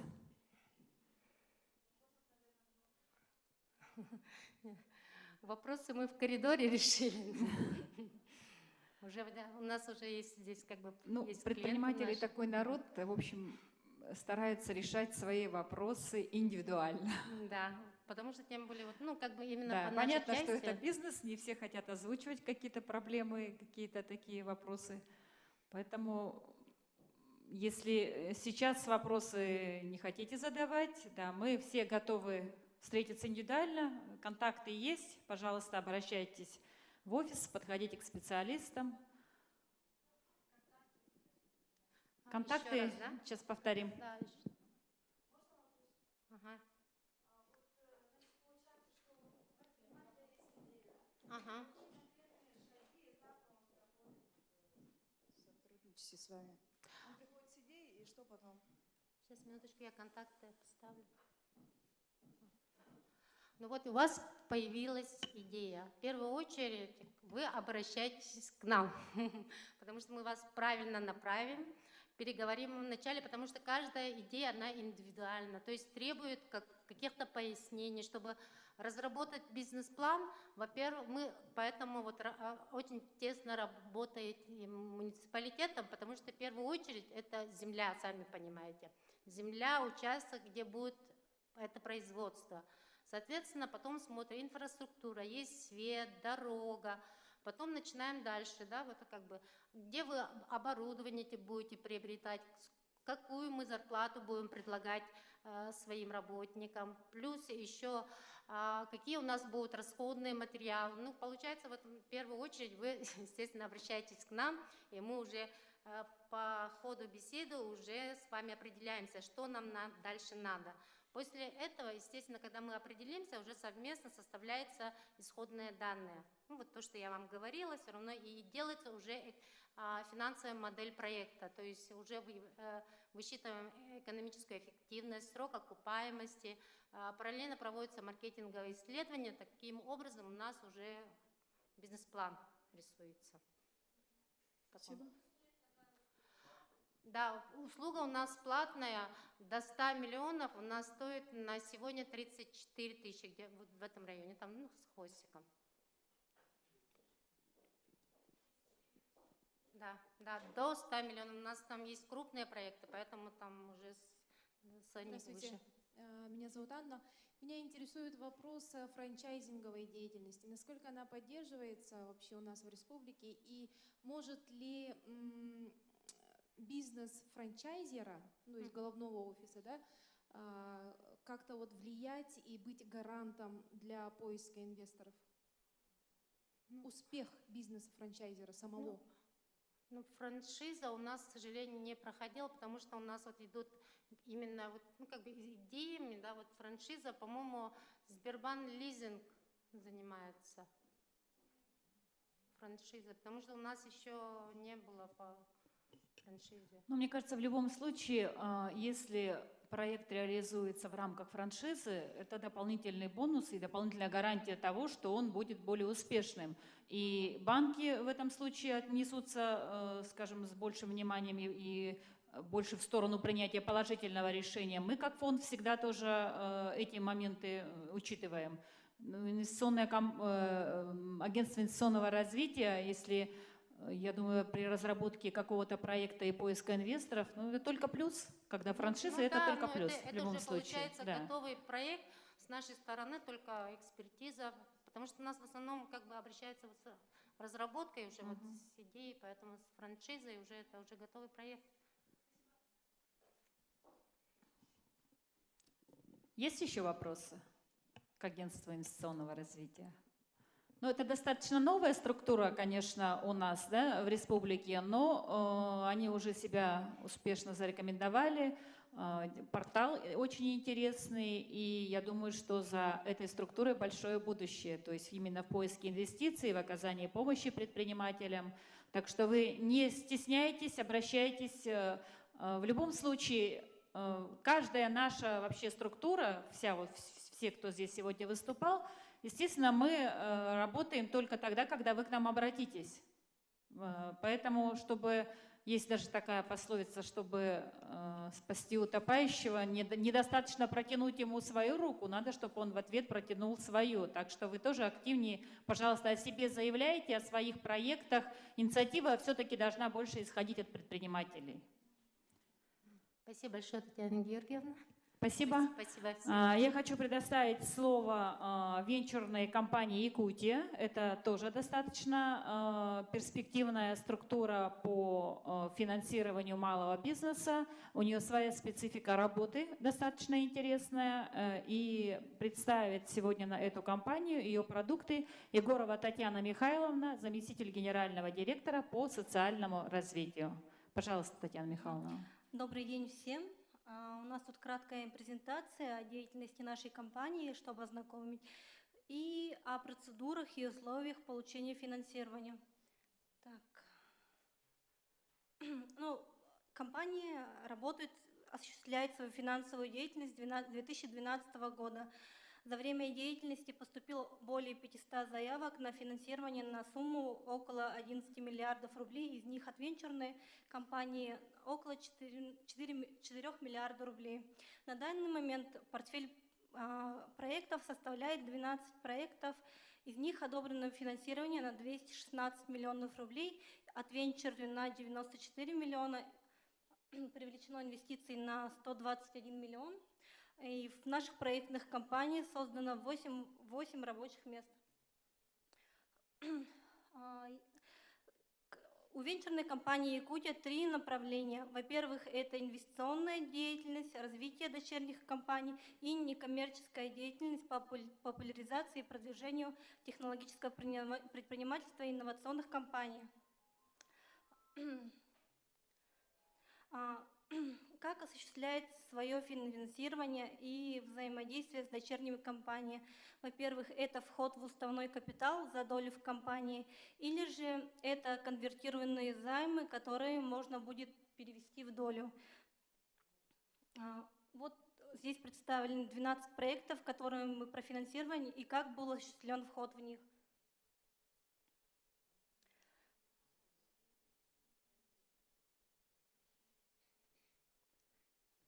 Если говорить, чтобы понимать, как распределяется финансирование в наших дочерних компаниях по отраслям, то 24% приходится на пищевую промышленность, 26% на IT-проекты, информационные технологии. Также мы финансируем МИП СВФУ и строительство. Какова миссия венчурной компании? Наша миссия в том, чтобы создать историю успеха. Вот эти 3 направления, они направлены на создание истории успеха.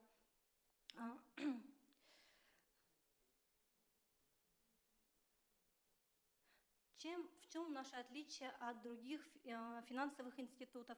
Во-первых, это то, что мы принимаем участие в развитии наших дочерних проектах компаний. Мы осуществляем разработку вместе с ними на выходы на рынок, маркетинговую стратегию, а также помогаем им в решении проблем, которые они сталкиваются в реализации своего бизнеса.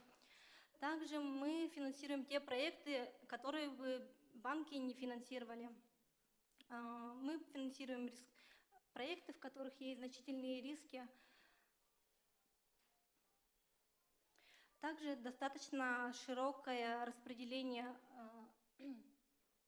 целевого назначения финансирования и большие суммы. Если говорить о суммах, то на один проект наш лимит от 5 до 20 миллионов, и срок в проекте от 3 до 5 лет, после чего мы или продаем долю, или выходим из проекта. Если говорить по процедурам, то есть 3 процедуры.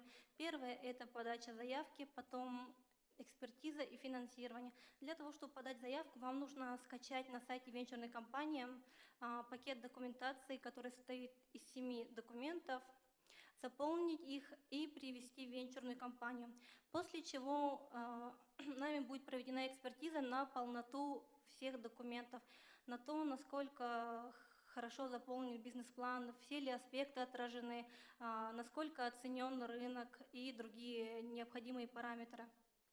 После того, если все документы предоставлены, следующее, что происходит, вам назначают вашего проектного менеджера. После этого ваш проектный менеджер проводит экспертизу на вообще инвестиционную экспертизу на то, есть ли у вас потребительский рынок, действительно ли проект реализуем, какая сумма финансирования нужна и может ли венчурная Якутия это предоставить, есть ли какие-то интеллектуальные патенты или другие документы, которые можно будет там рассмотреть. Если все в порядке и ваш менеджер и инвестиционная комиссия решит, что проект коммерчески эффективный, то следующий этап – это научно-техническая экспертиза. На научно-технической экспертизе проверяется техническая реализуемость и действительно ли заявленная технология реализуема и существует. Если вы проходите научно-техническую экспертизу, следующий этап – это инвестиционная комиссия. На инвестиционной комиссии 2 происходит структурирование сделки. Как будет входить ваш проект венчурной компании Якутия, какую долю она будет иметь, основные ключевые показатели эффективности вашего проекта будут определены, когда будет выход происходить из проекта и другие юридические аспекты. После чего, как мы структурируем сделку полностью, следующий шаг – это совет директоров. Конечное решение о том, будет ли финансироваться проект или нет, принимает совет директоров. Если совет директоров дает положительное решение, то мы финансируем проект. Как у нас происходит финансирование? Финансирование у нас происходит по этапам, по траншам. Мы не даем никогда всю сумму целиком. Ваш менеджер вместе с вами разрабатывает ключевые показатели эффективности проекта, которые вы сможете достичь. И получается, сперва дается первый транш, который составляет, допустим, 50% от всей суммы, необходимой на реализации проекта. Если вы выполняете к моменту получения второго транша все эти ключевые показатели эффективности, то мы предоставляем следующий транш. И вот так до полного финансирования проекта. Какие условия предоставления у нас финансирования? Первое – это то, что мы проводим контроль целевого расходования средств и на то, на что были деньги потрачены. В договоре четко прописывается, на что вам необходимы инвестиции и на что их вам можно тратить. Если эти пункты не выполняются и выведено, что финансирование потрачено не в целевом использовании, то тогда, возможно, второй транш будет не предоставлен. Также мы участвуем в разработке стратегий путем того, что мы входим в совет директоров вашей компании.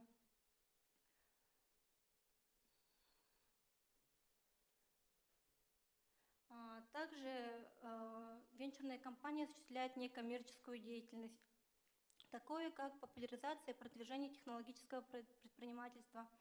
Допустим, мы провели программу «Идея на миллион» для студентов. На данный момент проводится конкурс «Вилюй зовет» для инвестиционной группы предпринимателей Вилюйской группы улусов и другие мероприятия. Есть какие-то вопросы? Спасибо большое. Вопросы есть?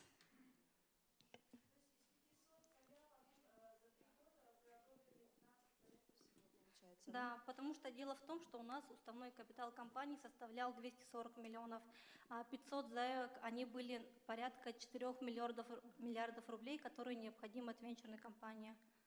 Просто мы физически не могли это все профинансировать. Если какие-то вопросы по конкретным процедурам финансирования, я принесла методические рекомендации, они на выходе. Есть там методички, как получить, как заполнять документы, что должно быть отражено в бизнес-плане. А сроки рассмотрения проектов у вас какой? Сроки рассмотрения проектов у нас разные. Все зависит от того, как вы быстро будете предоставлять информацию, которую запрашивает ваш менеджер проектов. Потому что для оценки проекта нам необходима полнота информации. Ну, в среднем где-то 3 месяца. А какова вероятность попасть именно в число получаемого гранта? Ну, это не грант, это возвратные средства. Да, это возвратные средства. Допустим, если ваш продукт новый, не имеет аналогов на рынке, или ваша технология новая, то вероятность того, что вы получите финансирование, она больше. Также в преимуществе, если у вас уже есть соинвестор и есть средства, которые вы готовы вложить вместе с нами, чтобы как-то уменьшить риски. Татьяна Михайловна, вопрос у меня. Получается, у вас есть какие-то приоритеты в каком-то определенном направлении бизнеса? Или вы все рассматриваете? На данный момент мы рассматриваем все. У нас была докапитализация недавно. И также у нас новое направление появляется. Если раньше у нас были только венчурные инвестиции, то сейчас будут еще и прямые инвестиции. Там процедура немного упрощается. Как раз сейчас разрабатывают всю документацию, положение. Там не будет научно-технического совета. Будет инвестиционная комиссия 2 и совет директоров. И, скорее всего, процедуры упростятся, и время финансирования тоже сократится, рассмотрение заявки сократится. То есть, получается, мы получаем, как бы, грубо говоря, заемные средства от вас, и вы, входя в долю нашей компании, получаете часть прибыли. Да, или входя в долю в компанию. Это как вы договоритесь. Иногда мы входим в долю компании, иногда просто предоставляем займы там, от 15 до 20%, суммы до 20 миллионов. Но, опять же, я повторяюсь, есть показатели эффективности. Если вы их не выполняете, мы можем, допустим, вот этот займ конвертировать в уставной капитал. Ясно, спасибо. А так, если вы будете выплачивать проценты и основное тело долга, возвращать средства, выполнять все условия, то проблем не должно быть. А наличие собственных средств, насколько я поняла, обязательно? Ну, у нас это в преимуществе. Не обязательно. Если у вас нет собственных средств, вы тоже можете подать заявку. Но если они есть, это, конечно, лучше. Вероятно. Любая сумма от 30, от 20. Минимум есть какой-то? Минимума нету. Есть проекты, которые подавались, у которых вообще нет собственных средств. Их тоже рассматривали.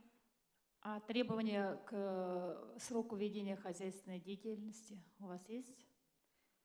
То есть это может быть стартап с хорошим проектом, например, с эффективным, хорошим проектом? Ну, вероятность получить финансирование больше у тех проектов, у которых продукт уже готов и готов к выходу на рынок и масштабированию. Неокры мы, к сожалению, не финансируем. Мы финансируем именно на том этапе, когда вы готовы выйти на рынок. Нет, ну, понятно, проект готов. Я имею в виду требования к ведению хозяйственной деятельности заявителя, самого автора этого проекта не требуется, да? То есть предприниматель может зарегистрироваться, у него хороший проект, подтвержденный всеми экономическими показателями, и вы можете инвестировать. Да, и можем, рассмотреть и инвестировать в дальнейшем. А максимальный размер вот прямых инвестиций какой у вас будет? Ну вот сейчас только документация разрабатывается. Вот я только проект видела, там написано до 100 миллионов в один проект. Но А примерно когда вообще заработает вот этот ваш механизм прямых инвестиций? Венчурный, понятно, он работает. Прямых инвестиций механизм, скорее всего, заработает к осени, когда все будет согласовано, уже утверждено. Но у вас какие-то сроки стоят в планах работы компании? То есть, допустим, там с 1 сентября вы начнете вот эту программу прямого инвестирования? Мы сейчас уже прямые инвестиции проводим, но это микрофинансирование до 5 миллионов рублей и на 1 год. Сейчас у нас такая поддержка. Пока мы не можем полноценно прямые инвестиции инвестировать, пока у нас разрабатывается весь механизм, пока мы так поддерживаем малое и среднее предпринимательство. Ну, то есть конкретных сроков нет? Конкретных пока. сроков нет.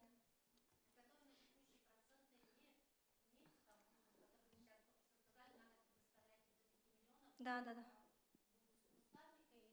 Нет, это займ. Займ под какие проценты? От 15 до 20. Спасибо. 1 год. Это микрофинансирование. На 1 год? 1 год, да. Это пока так. Пока У меня механизм. вопрос есть. Значит, я понял, что получить инвестиции, надо лучше быть у вас дочкой вашей компании, получается. Нет, получить инвестиции может любой человек, подав заявку. После того, как мы одобрили финансирование и профинансировали, он входит в портфель проектов нашей компании. Ну, дочерние компании, вы же поощряете что в этих дочерних компаниях? Мы принимаем участие в их разработке, помогаем им выходить на рынок, развиваться. Куда вам обратиться по этому вопросу, например? Что? Повторите. Куда обратиться? По этому вопросу. Контакты. Куда обращаться? Куда обращаться? 50 лет Советской Армии, дом 5, 3 этаж. Мы там находимся.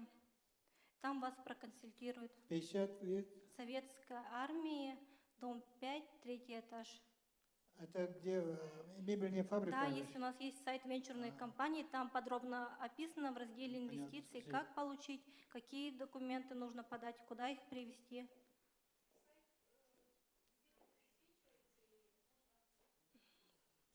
АО венчурной компании Якутия. Если набить, он сразу выходит в поисковике. Там в методических рекомендациях указан сайт и все процедуры. Можете потом получить.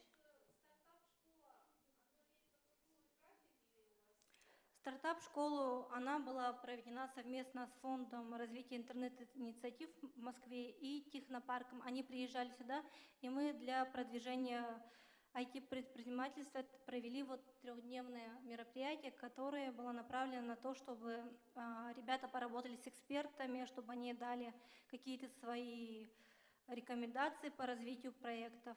Это что касается IT-предпринимательства. Нет, это не на базе университета, это отдельно. На базе университета эта идея на миллион проходила для студентов. Идея на миллион — это чистая идея будет поддерживаться и реализовываться? То есть Да, это как проект пойдет, да? Ребята, которые победили, им будут представлены инвестиции в размере 1 миллиона рублей на развитие проекта. Вы это проводите только для студентов или могут действующие? Только, ну, вот это мероприятие только для студентов. Понятно. Спасибо. Есть еще вопросы к Татьяне Михайловне? Ну, если вопросов нет, спасибо большое, Татьяна Михайловна. Я думаю, вопросы могут возникнуть позже, и тогда предприниматели придут к вам. Так, ну, следующее выступление мое, то, о чем я говорила. Я сейчас расскажу о том, как работает наш фонд развития малого предпринимательства Республики Саха-Якутия. Это одна из основных организаций инфраструктуры, оказывающая именно финансовую поддержку предпринимателям.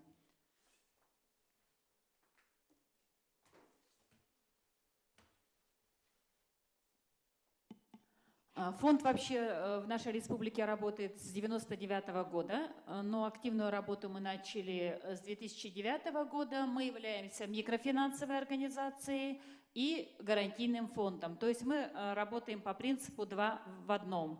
Вообще у нас в Российской Федерации такие фонды созданы в каждом регионе, но некоторые работают 2 отдельных фонда. У нас в республике фонд решили не разделять, то есть мы оказываем все виды финансовой поддержки предпринимателям. Основные направления нашей деятельности – это микрофинансирование, предоставление микрозаймов в размере до 1 миллиона рублей. Эта сумма регламентируется сегодня федеральным законом 151. И, наверное, вы уже слышали, что по решению Госсовета, который состоялся 7 апреля, Госсовет по вопросам предпринимательства, сейчас уже вносятся поправки в федеральный закон 151, и сумма микрозайма будет увеличена до 3 миллионов. Это будет именно в 2015 году. Сроки стоят до 1 октября внести вот эти изменения. Как только будет принят закон, мы сразу автоматически также увеличиваем свой размер микрозайма. Следующее направление у нас инвестиционное финансирование. Мы начали его с 2012 года. Предоставление инвестиционных займов предпринимателям. Наш размер инвестиционного займа, он небольшой, составляет до 5 миллионов рублей, сроком до 5 лет по ставке рефинансирования. То есть на сегодня это 8,25, со срочкой по основному долгу до 1 года. И последнее направление финансовой поддержки, которое мы реализуем с 2007 года, это предоставление поручительств. У нас сформирован гарантийный фонд, мы работаем с банками-партнерами, на сегодня их 10 банков-партнеров, и если у предпринимателя не хватает собственного залогового обеспечения, мы можем предоставить свое поручительство. Вот наши партнеры, с которыми мы работаем. Значит, первый идет Российский банк поддержки предпринимательства. С ним мы работаем по привлечению средств на микрофинансирование. С 2009 года мы привлекли в республику 450 миллионов рублей заемных средств, которые дальше пошли на кредитование малого бизнеса. Это для того, чтобы вы понимали, что фонд осуществляет финансовую поддержку не только за счет средств бюджета, но и мы сами привлекаем заемные средства, то есть тоже берем кредит, чтобы дальше оказать поддержку предпринимателям. И наши банки-партнеры, с которыми мы работаем по программе поручительства. Практически это все банки, которые сегодня осуществляют кредитование бизнеса. Алмаз-Регионбанк, Россельхозбанк, МТС-банк, Мособлбанк, Азиатско-Тихоокеанский банк, Сбербанк, Банк Татта, Банк Рост, Связьбанк и Банк ВТБ-24. За 2014 год нами оказано общий объем поддержки почти на 500 миллиарда рублей, 554 миллиона. 279 предпринимателей получили поддержку по всем направлениям. 29 муниципальных образований мы охватили своей финансовой поддержкой. И вот 6 муниципальных образований пока не воспользовались. Но это за 2014 год. Если в целом за весь период активной работы фонда с 2009 года мы присутствуем в каждом улусе, оказав свою финансовую поддержку. В структуре поддержки, конечно, в объемах финансирования большую долю занимает поручительство, потому что это суммы свыше миллиона, и, естественно, доля финансирования именно по этому направлению финансовой поддержки, она у нас самая большая. Мы с 2012 года, учитывая, что республика наша огромная, территориальная отдаленность очень большая, мы начали внедрять механизм дистанционного финансирования по микрофинансированию. То есть предприниматель может получить займ на сегодня, особенно находясь в отдаленных улусах, не приезжая в фонд. Для этого, значит, получив необходимую информацию по телефону или через интернет, можно подать заявку, полный пакет документов через представителя Центра поддержки предпринимательства на местах или через наши улусные фонды. Они сегодня у нас есть в 16 муниципальных образованиях. И дистанционно это можно оформить. Структура нашего финансирования по предоставлению льготных займов. А льготный займ у нас сегодня предоставляется по ставке от 6 до 8% годовых. Значит, на срок до 1 года для предпринимателей городских центров и на срок до 3 лет для предпринимателей, работающих в сельских и арктических улусах. В основном, конечно, мы, учитывая, что все-таки мы государственная структура, то есть у нас есть определенные приоритеты, которые обозначены в государственной программе поддержки предпринимательства, и они связаны с социально-экономическим развитием и республики, и каждого муниципального образования. В основном это, конечно, производство, это сельское хозяйство, это бытовые услуги, в этом году это социальный бизнес. И торговля у нас по соглашению и по индикаторам не должна превышать 20% в нашем портфеле займов, которые мы предоставляем. Территориальный охват я уже сказала. Конечно, пока у нас, к сожалению, наиболее активна это центральная группа улусов. Как ни странно, очень активные предприниматели северной группы улусов, но, наверное, потому что там нет практически банков, которые кредитуют бизнес, и единственным источником финансирования это займы, которые предоставляются нашим фондом. Ну вот примерно такой охват географический. Мы, как я уже сказала, присутствуем сейчас почти в каждом муниципальном образовании, есть наши клиенты. И наша задача в 2015 году дойти не только до улусных центров, но и дойти до каждого наследного поселка, где работают наши предприниматели. Эта программа, которую мы реализуем совместно с Российским банком поддержки предпринимательства. Вот по этой программе работают наши банки-партнеры Алмаз, Регионбанк и Азиатско-Тихоокеанский банк. То есть привлекаем средства, то, о чем я говорила. Значит, в 2010 году мы 150 миллионов брали, затем 100, снова 150, и последний транш мы взяли в 2014 году 50 миллионов.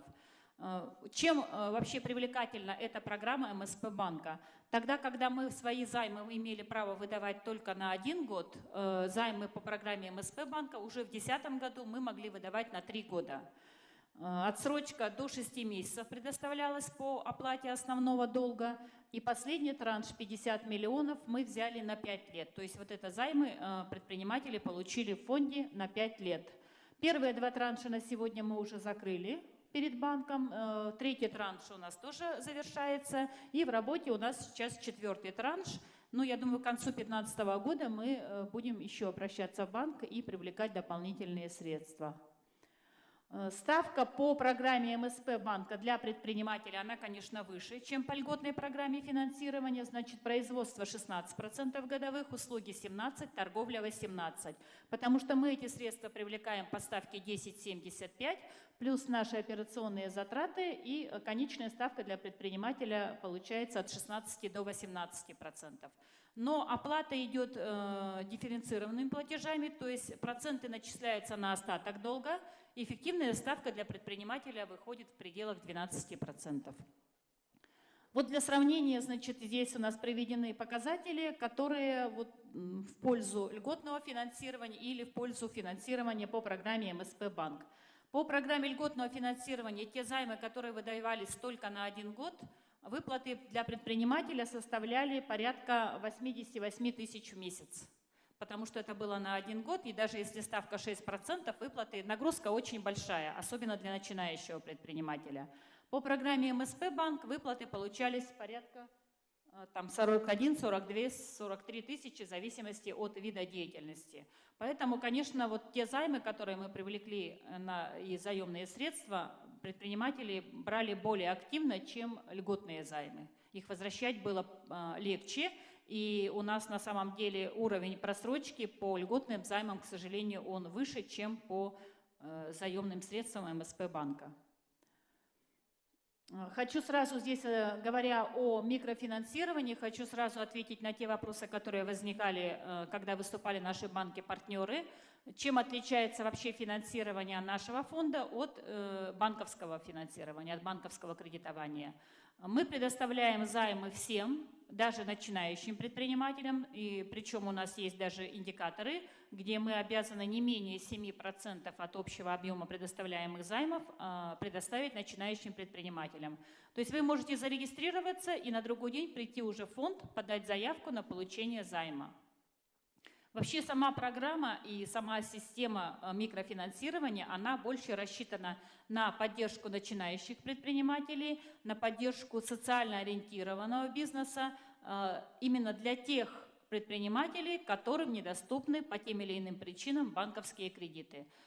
И мы берем в залог более, скажем, неликвидные, наверное, какие-то объекты, которые ни один банк на сегодня в залог не берет. Когда мы с предпринимателями обсуждаем вопрос обеспечения по займу, то есть мы выясняем все, что есть, в том числе залог третьего лица, в том числе товар в обороте, недвижимость на слегах, где банки однозначно не берут, транспортные средства, оборудование. В общем, варианты залогов и обеспечения по займу могут быть очень разными.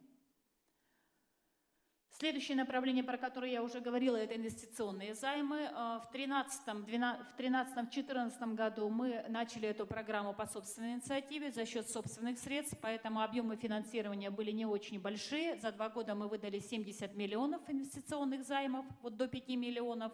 В конце 2014 года мы получили с бюджета 81 миллион на это направление поддержки, и сейчас эта программа у нас работает. Но пока, значит, эти средства для предпринимателей арктических и сельских территорий. Но вы все, наверное, знаете, что указом главы республики утвержден план стабилизационных мероприятий в экономике республики, и в этот план вошло мероприятие по предоставлению инвестиционных займов. Учитывая, что это год у нас год предпринимательства, достаточно много средств предусмотрено и в государственной программе 289 миллионов, и в дополнительных вот этих мероприятиях в стабилизационном плане. И мы очень надеемся, что те 219 миллионов, которые сегодня в этом плане предусмотрены, они будут утверждены сейчас на сессии ЛТУМЭН, в конце мая состоится сессия, и мы продолжим эту программу финансирования. Сразу скажу, что никакого увеличения ставок у нас не будет в фонде, несмотря там на колебания ключевой ставки и так далее. Вот как была ставка у нас 8,25, то есть по ставке рефинансирования мы предоставляли инвестиционный займ в 2013 году, так она и осталась в 2015 году. И ставка по льготным займам тоже от 6 до 8% годовых, она не меняется. Гарантийный фонд, он был сформирован в 2007 году. Мы начинали работать с капитализацией фонда в 10 миллионов. Сегодня у нас гарантийный фонд составляет 380 миллионов. Это средства федерального и республиканского бюджетов. Вот за счет этих средств мы предоставляем свое поручительство. Эти средства у нас размещены на депозитах в банках-партнерах, и они полностью у нас на сегодня сохранены, и благодаря этому мы оказываем финансовую поддержку предпринимателям, именно предоставляя поручительство. Значит, максимальный размер нашего поручительства 38 миллионов, 10% от капитализации нашего гарантийного фонда. В долевом отношении это не более 70% для предприятий, услуг и производства. Для предприятий сферы торговли это 50%.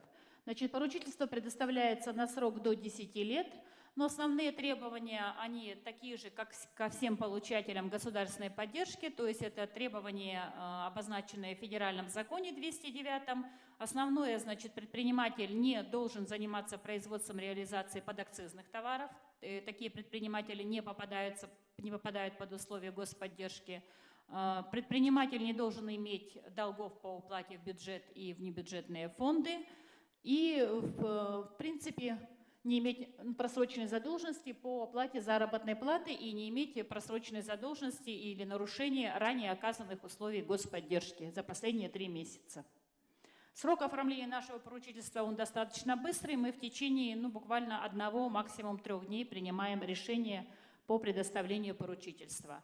Оплата за предоставленное поручительство составляет 1/3 ставки рефинансирования, то есть на сегодня это 2,75%. Но опять же у нас есть дифференцированный подход, то есть если поручительство по кредиту до 3 миллионов для производственной сферы идет без оплаты вознаграждения, есть варианты, если вы оплачиваете поручительство сразу за все 5 лет, то там ставка по оплате будет ниже.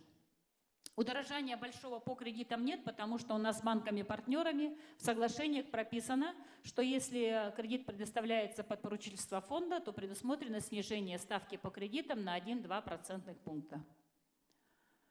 Для получения поручительства иногда предприниматели вообще не появляются в фонде, то есть они отрабатывают с банком, обращаются в кредитный отдел банка, банк полностью рассматривает заявку, выносит решение на кредитном комитете, если недостаточно залога, значит, к нам приходит заявка на определенный объем поручительства, который требуется предпринимателю, и вместе с этой заявкой поступает полный пакет документов, представленный предпринимателями в банк. То есть дополнительно для фонда никаких документов собирать не надо. И подписание договора поручительства также можно сделать в банке. У нас есть предприниматели с Мирного, с Ленска, с Булунского улуса были предприниматели, с Амиконского, с Оленёкского. То есть они там на месте подписывали документы, не приезжая в фонд. Вот эти банки, в которых размещены наши средства на депозитах, но сейчас у нас снова объявлен конкурс, закончился срок размещения депозитов, и по итогам конкурса будет переразмещение средств. Но это никак не влияет на те банки-партнеры, которые я назвала. Они так и остаются банками-партнерами, потому что у нас отдельно объявляется 2 конкурса. Вот показатели по итогам 2014 года. По итогам работы нашего гарантийного фонда. На сегодня нами предоставлено поручительство на сумму свыше 1 800 000 000, и объем привлеченных банковских кредитов предпринимателями составил свыше 3 миллиардов. 416 предпринимателей получили наше поручительство. То есть эффективность нашей работы как гарантийного фонда, она оценивается объемом нашей капитализации 380 миллионов и объемом привлеченных кредитов. На сегодня, получается, на каждый рубль бюджетных средств привлечено 8,1 рублей банковских кредитов. Это показатели по работе нашим в 2014 году. К сожалению, общий спад банковского кредитования, он сказался и на нашей работе, потому что наше поручительство, естественно, оно возможно только тогда, когда банки активно кредитуют бизнес. И поэтому мы всегда стараемся участвовать во всех мероприятиях, где участвуют банки, привлекать наши банки-партнеры к встречам с предпринимателями, чтобы активно шло кредитование малого бизнеса. Структура кредитования у нас, конечно, большим спросом пользовались кредиты на срок от 3 до 5 лет и по сумме от 5 до 10 миллионов. В отраслевом разрезе мы, конечно, здесь тоже стараемся повлиять на кредитование банками, потому что не секрет, что банки больше любят кредитовать торговлю, но когда есть наше поручительство, то все-таки те предприниматели, которые занимаются производством товаров, те, которые оказывают услуги, они имеют больше возможностей, больше шансов получить кредит в банке, если есть поручительство фонда. Потому что наше поручительство относится ко второй категории качества, гарантии агентства кредитных гарантий, про которые сегодня говорили, первой категории качества, и это снижает риски для банка, и, соответственно, банк уже более, скажем так, может быть уверен при кредитовании такого предпринимателя. Территориально, конечно, наше поручительство, оно представлено пока не так широко, как хотелось бы по улусам, но это связано, опять же, с тем, что сами банки не идут кредитовать в отдаленные улусы, в отдаленные территории, и здесь уже мы пытаемся решать этот вопрос через наши представительства, через наши фонды. Вот наши муниципальные фонды, которые на сегодня работают в республике, их 16 активно работающих, вообще фондов больше, но активно работающих 16 фондов, с которыми мы в этом году заключаем агентские соглашения, и предприниматели, находясь в этих улусах, где есть фонды, могут через фонд получать займы нашего фонда, не приезжая в город. И мы, кроме того, что мы дистанционно оформляли, мы сейчас отдаем полномочия нашим улусным фондам по принятию решений на местах, по дальнейшему контролю за целевым возвратом займа, по мониторингу и по осмотру залога. Кроме того, мы запускаем пилотный проект совместно с многофункциональным центром ГАО МФЦ. Это действительно будет пилотный проект не только у нас в республике, но и по всей России. На сегодня у нас мы подписали соглашение с МФЦ. 4 пилотных улуса объявлено. Это Среднеколымский, Булунский, Устьянский и Чурапчинский. Мы предоставляем, значит, отдаем полномочия представителям ГАО МФЦ на местах принимать документы, проводить экспертизу. Кроме нас, с ГАО МФЦ заключили соглашение уже 2 наших банка-партнера. Это Азиатско-Тихоокеанский банк и Алмаз-Эрген-банк. И они также через МФЦ будут принимать документы на кредитование на местах.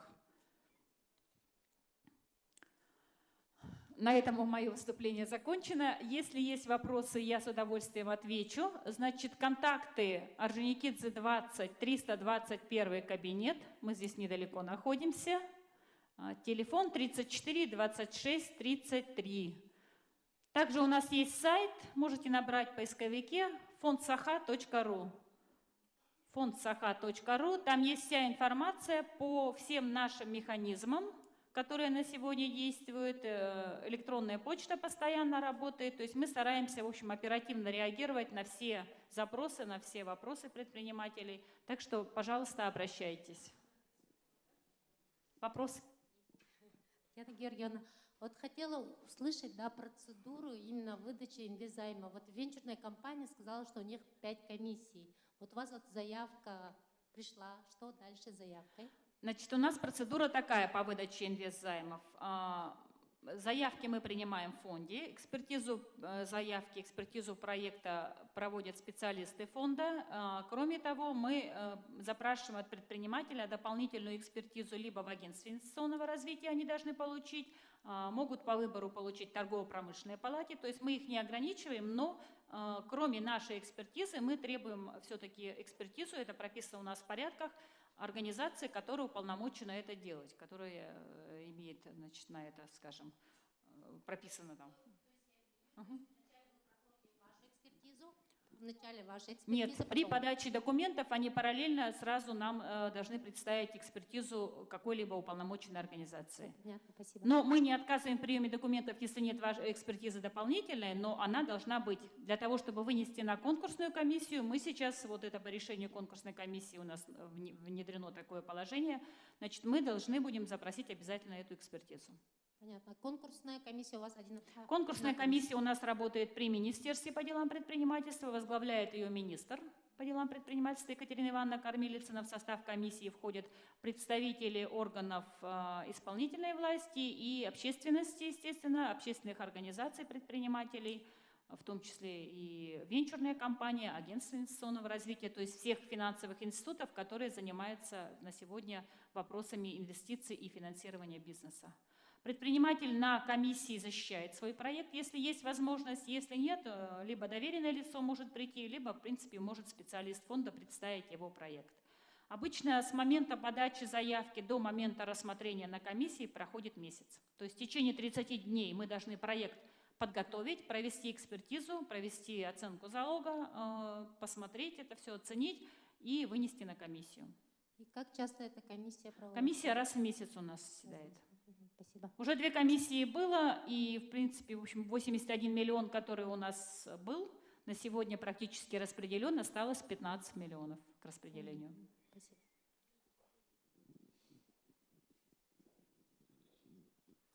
Эти займы, они очень востребованы, поэтому мы, конечно, надеемся, что 219 миллионов поступит, и они уже будут не только для Арктики и села, а для всех предпринимателей республики, в том числе до города Якутска.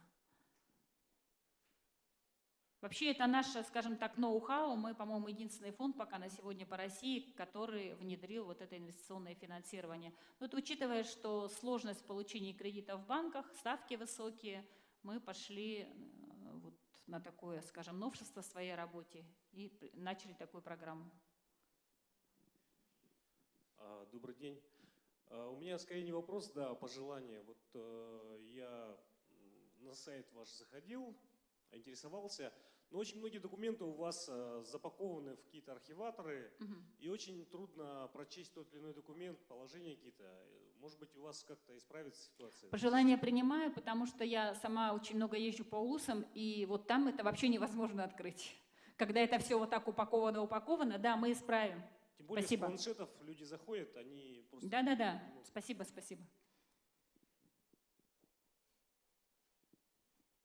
Еще вопросы, пожалуйста. Можно индивидуально подходить. Фонд работает с 9 до 18, специалисты все на месте. Если на месте никаких отдельных часов приема нет, приходите в любое время. Татьяна Георгиевна, а вот вы сказали 219 это до конца года, да? Если примется в мае? Да, вот сейчас выносится 27 мая, по-моему, будет сессия ЛТМН, корректировка бюджета выносится на ЛТМН, если она будет утверждена именно в таком, как оно на сегодня идет, эта корректировка, без всяких изменений, то мы эти средства получим. И направленность те же самые будут, да? Или социальные там, или как? Не понимаю. Направленность вот этих новых поступлений? Направленность новых поступлений, там нет никаких ограничений. Есть приоритеты, конечно, есть, но, скажем, приоритеты это при общих равных условиях отдается в пользу приоритетного проекта. Но вообще ограничений нет по видам деятельности, не по географическим каким-то принципам. Здесь уже не будет на эти 219 миллионов. Нет, а в госпрограмме же как раз 2015 год какие-то изменения же, да? Новые направления в госпрограмме поддержки. В 2015. Да, корректировка госпрограммы тоже сейчас проходит. По этим тогда 215? Именно по эти 219 в том числе. А на 216, на следующий год какой объем? На следующий год пока цифры какие были, такие остались. То есть изменений нет. А сколько это? Какой это цифры? Ну, у нас обычно ежегодно примерно одинаковый объем в пределах 300 миллионов. Но я хочу сказать, что это только средства республиканского бюджета. Мы ежегодно участвуем в федеральном конкурсе, привлекаем финансирование с федерального бюджета, плюс средства муниципальных бюджетов, которые предусмотрены тоже в программах на поддержку предпринимательства, плюс внебюджетные источники. И, например, в 2013 году общий объем финансирования программы составлял 1 300 000 000. В 2014 там 1 800 000 000. Поэтому на самом деле, если совокупный объем финансирования брать, он достаточно большой. Татьяна Георгиевна, скажите, пожалуйста, вот вы сказали, что состоялось уже 2 комиссии, да? Вот сейчас у нас подходит к концу май месяц, 5-й месяц. Состоялось всего 2 комиссии. Это вот по инвестпроектам или вот по льготному микрофинансированию? По инвестпроектам. По инвестпроектам было 2 комиссии. Одна была в апреле, вторая была в мае. Третья сейчас планируется в июне. А по льготному финансированию у нас порядок очень простой. У нас еженедельно, это внутренний финансовый комитет фонда, он заседает еженедельно. То есть в среднем сколько получается от момента подачи до фактического получения финансирования? По порядку мы должны в течение 30 дней рассмотреть заявку, сказать да или нет. К сожалению, у нас вот в 2014 году не было финансирования с бюджета совсем. Мы только за счет возврата выдавали займы. Поэтому образовалась небольшая очередь. И вот в начале 2015 года после принятия решения приходилось еще ждать финансирования предпринимателям. Но сейчас мы получили средства с бюджета на микрофинансирование, плюс федеральные средства скоро получим. Так что очередь, она уже потихоньку начинает ликвидироваться.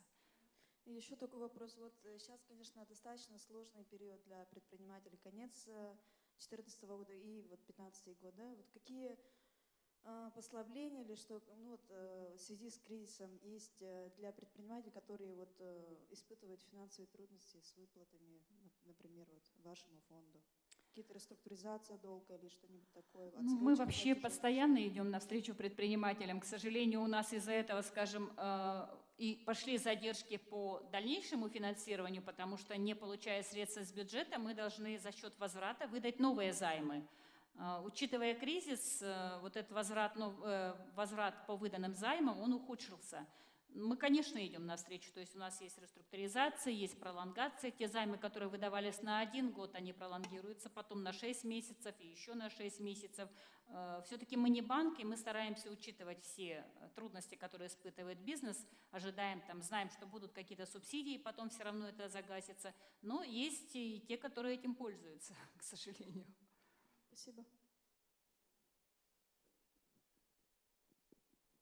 Самое главное, мы всегда говорим, чтобы предприниматели не терялись и не бегали от нас. Приходили, откровенно говорили, вот так-то, так-то, здесь не получилось, здесь какие-то там трудности возникли, есть форс-мажор.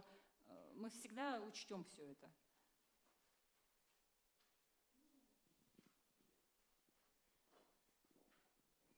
Здравствуйте, я представитель кондитерского цеха «Надежда», у нас производство. Мы являемся вашими клиентами. Уже 3-й раз, по-моему, берем займ, микрозайм, 1 000 000, по-моему, да, в течение 3 лет. Ну, то есть вот год за годом возвращаем. Просто вот я хотела спросить, мы также вот сейчас строим свое производство, новый кондитерский цех на Вилюйском тракте. Полностью, сначала вложили собственные средства, потом нам пришлось к вам обратиться, и мы обратились уже в Сбербанк. То есть сумма, потому что у вас была всего 1 000 000. Конечно, спасибо большое за поддержку оказанную. Но вот я здесь инвестиционные проекты. Вот это вот к нам как-то подошло бы или нет? Я просто сейчас, если те 219, про которые я говорю, подойдут, то вы вполне можете ими воспользоваться. То есть до сегодняшнего дня никто вот из города... Нет. Только арктические и сельские территории. Это распоряжением правительства, эти деньги пришли целевым назначением. Город не получал. То есть максимум в городе 1 000 000 рублей? Пока максимум 1 000 000 для города у нас, микрофинансирование. Ну и вот я хотела бы еще спросить по поводу, не знаю, будет у вас дальше выступление или нет, по поводу возмещения по процентам. По поводу субсидирования процентных ставок выступать будет Центр поддержки предпринимательства, потому что это их мероприятие. Я не буду забирать, как говорится, чужую тему, да, пусть они расскажут. Просто вот получилось так, что производство строится и закуплено новое оборудование, да, но отток идет как бы собственных средств. Банк, Сбербанк, как бы у нас там уже 3 кредита, и то есть ставки повысились, и, конечно... Единственное, что скажу, что вот опять же 27 мая при корректировке бюджета там 151 миллион на субсидирование процентных ставок предусмотрен. Ну вот я хотела бы... то есть дальше вопрос я могу задать буду? Да. Хорошо, спасибо.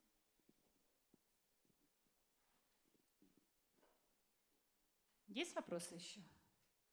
Так, ну, если будут, я здесь, никуда не ухожу, поэтому могу позже ответить на эти вопросы. Центр поддержки предпринимательства. Здесь у нас, да? Здесь. Угу. Так, Стручкова Татьяна Егоровна, заместитель начальника отдела субсидирования, контроля и отчетности Центра поддержки предпринимательства, расскажет о тех механизмах, о тех субсидиях, которые сегодня предоставляются центром. Добрый день, участники семинара. Я хочу представить информацию по субсидиям, которые предусмотрены в 2015 году. Мы также, как и фонд, работаем в рамках государственной программы. Все субсидии у нас выдаются на конкурсной основе. В этом году у нас предусмотрено 2 мероприятия по субсидированию процентов по кредитам. Первое мероприятие у нас осуществляется для деятельности в сфере производства товаров, оказания услуг населению конкретно только для речных пассажирских перевозок, бытовых услуг на селе, лекарственного обеспечения в арктических северных районах. То есть субсидирование части затрат именно процентов по кредитам идет только для этой сферы деятельности. Да? В этом году республиканским бюджетом у нас предусмотрен 151 миллион по этому мероприятию. Максимальный размер субсидии по данной субсидии будет не более 1,5 миллиона. Субсидия выдается из расчета 2/3 ключевой ставки Банка России. И хотелось бы сразу отметить, что кредит должен быть обязательно действующий на момент подачи заявки и направлен именно на целевые какие-то нужды, да, ваши. Конкретно здесь идет или строительство, реконструкция зданий и приобретение оборотных средств на развитие товаров, ну или услуг, да. Так, также в категорию, да, которую могут принять в данном конкурсе субъекты малого и среднего, возможно, попадут дошкольное образование. Сейчас вот у нас госпрограмма, она утверждается указом президента, возможно, эти изменения внесут, но пока на сегодня их нету. Так, вторая субсидия. В этом году у нас предусмотрено республиканским бюджетом 5 миллионов. Здесь субсидия выдается на оплату процентов по кредитам.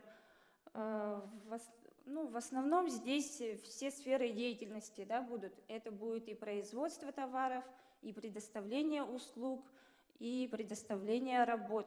За исключением, конечно, тех предпринимателей, которые занимаются подакцизными видами деятельности, добыча полезных ископаемых, да, сюда также включили туризм, да, но в основном все категории войдут в эту субсидию.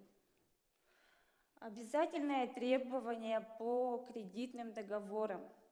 Кредитный договор должен быть от 1,5 миллиона и более. Уплата процентов по кредиту на момент подачи заявления уже должно быть оплачено 10% от общего количества субсидий, от общего количества процентов уже 10% должно быть оплачено. Максимальный размер субсидии будет не более 15 миллионов рублей. Субсидия выдается из расчета 3/4 ключевой ставки Банка России и не более 70% от фактически произведенных затрат. По данному мероприятию также будет привлечение федеральных средств. Ну, на сегодня пока конкретно я не скажу, какая сумма будет. Это будет участие в конкурсе. На сегодня пока есть республиканский бюджет, это 5 миллионов. И, скорее всего, давайте пройдемся по перечню документов, именно потому что он будет, в принципе, одинаковый по вот этим субсидиям. Необходимо будет предоставить копию кредитного договора, копию платежных или банковских ордеров по оплате процентов по кредитам. Обязательно также нужно будет предоставить график оплаты. График оплаты нужен будет именно по процентам.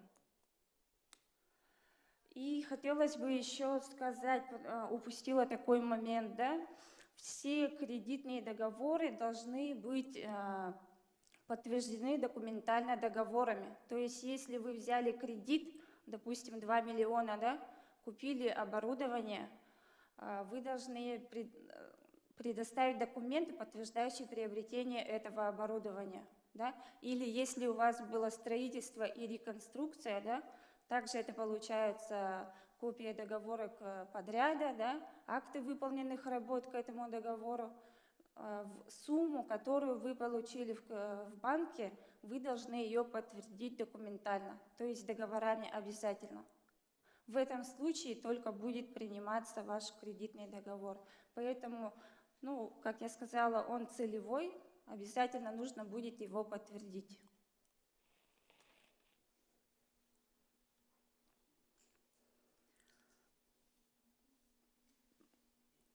На сегодня у нас пока не объявлен ни один конкурс. Примерно это будет все в июне месяце будет объявляться, после того, как уже выйдет указ президента.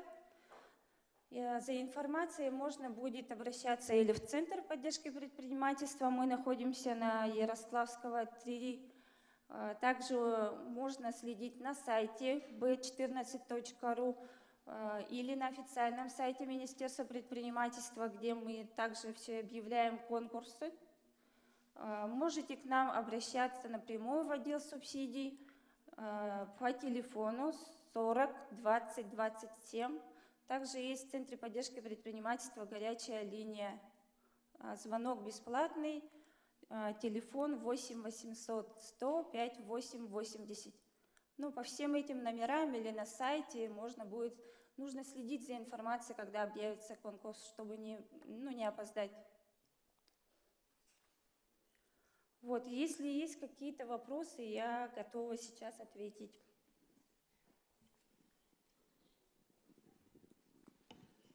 Вот я извиняюсь, но я не поняла, вот 5 миллионов – это общая сумма для как субсидий или это максимальная сумма для одного заемщика? Нет, 5 миллионов – это в этом году республиканским бюджетом у нас предусмотрено. Я вот сейчас сказала, что у нас в этом году именно… Сейчас мы вот говорим только по плате процентов по кредитам. 2 мероприятия у нас. По одному у нас предусмотрено республиканским бюджетом 151 миллион. По второму мероприятию у нас предусмотрено 5 миллионов рублей и плюс привлечение федеральных средств. То есть итого где-то 160 миллионов, да? Итого где-то примерно 180. Где-то 180 будет. С учетом федеральных. С учетом Спасибо. федеральных.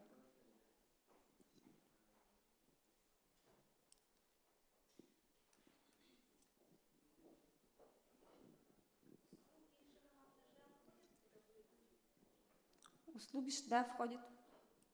Скажите, пожалуйста, по нескольким программам тоже можно сразу, допустим, выиграть конкурс? Или только по определенной одной? Допустим, проценты по кредитам плюс строительство и модернизация оборудования. Да, по нескольким мероприятиям вы можете получить субсидию. Это может быть у вас, допустим, лизинг, и дополнительно это могут быть проценты по кредитам или приобретение оборудования. По нескольким мероприятиям можно получить, да? Ну, я вот уже с Главное, чтобы были разные расходы. Я уже с программой как бы знакомилась, да? Просто мы ждем, уже документы как бы собрали, практически все. Просто вот вы сказали в июне, да? И там, да, в июне. И там Примерно по баллам, кто месяц. там первый, допустим, подаст, да? Ну, то есть очередность, кто там, допустим, в первых рядах подает. Как-то можно вот более точную информацию, какие все-таки документы нужны, чтобы уже заранее подготовиться и сразу вам принести это все? Вообще есть обязательный перечень требований по документам, да? Вы не должны иметь задолженность. это налоговая, это пенсионный, это фонд социального страхования. Поэтому обязательно перед участием вы лучше сходите туда и уточнитесь, есть ли у меня задолженность. Потому что бывает, ну, по-разному, у кого-то копейки бывают, из-за этого, ну, мы не можем принять такое, да? Поэтому сходите, уточнитесь по вашим задолженностям, погасите ее, да, чтобы мы, в принципе, вы нам эти справки можете не предоставлять, мы делаем запрос сами, да?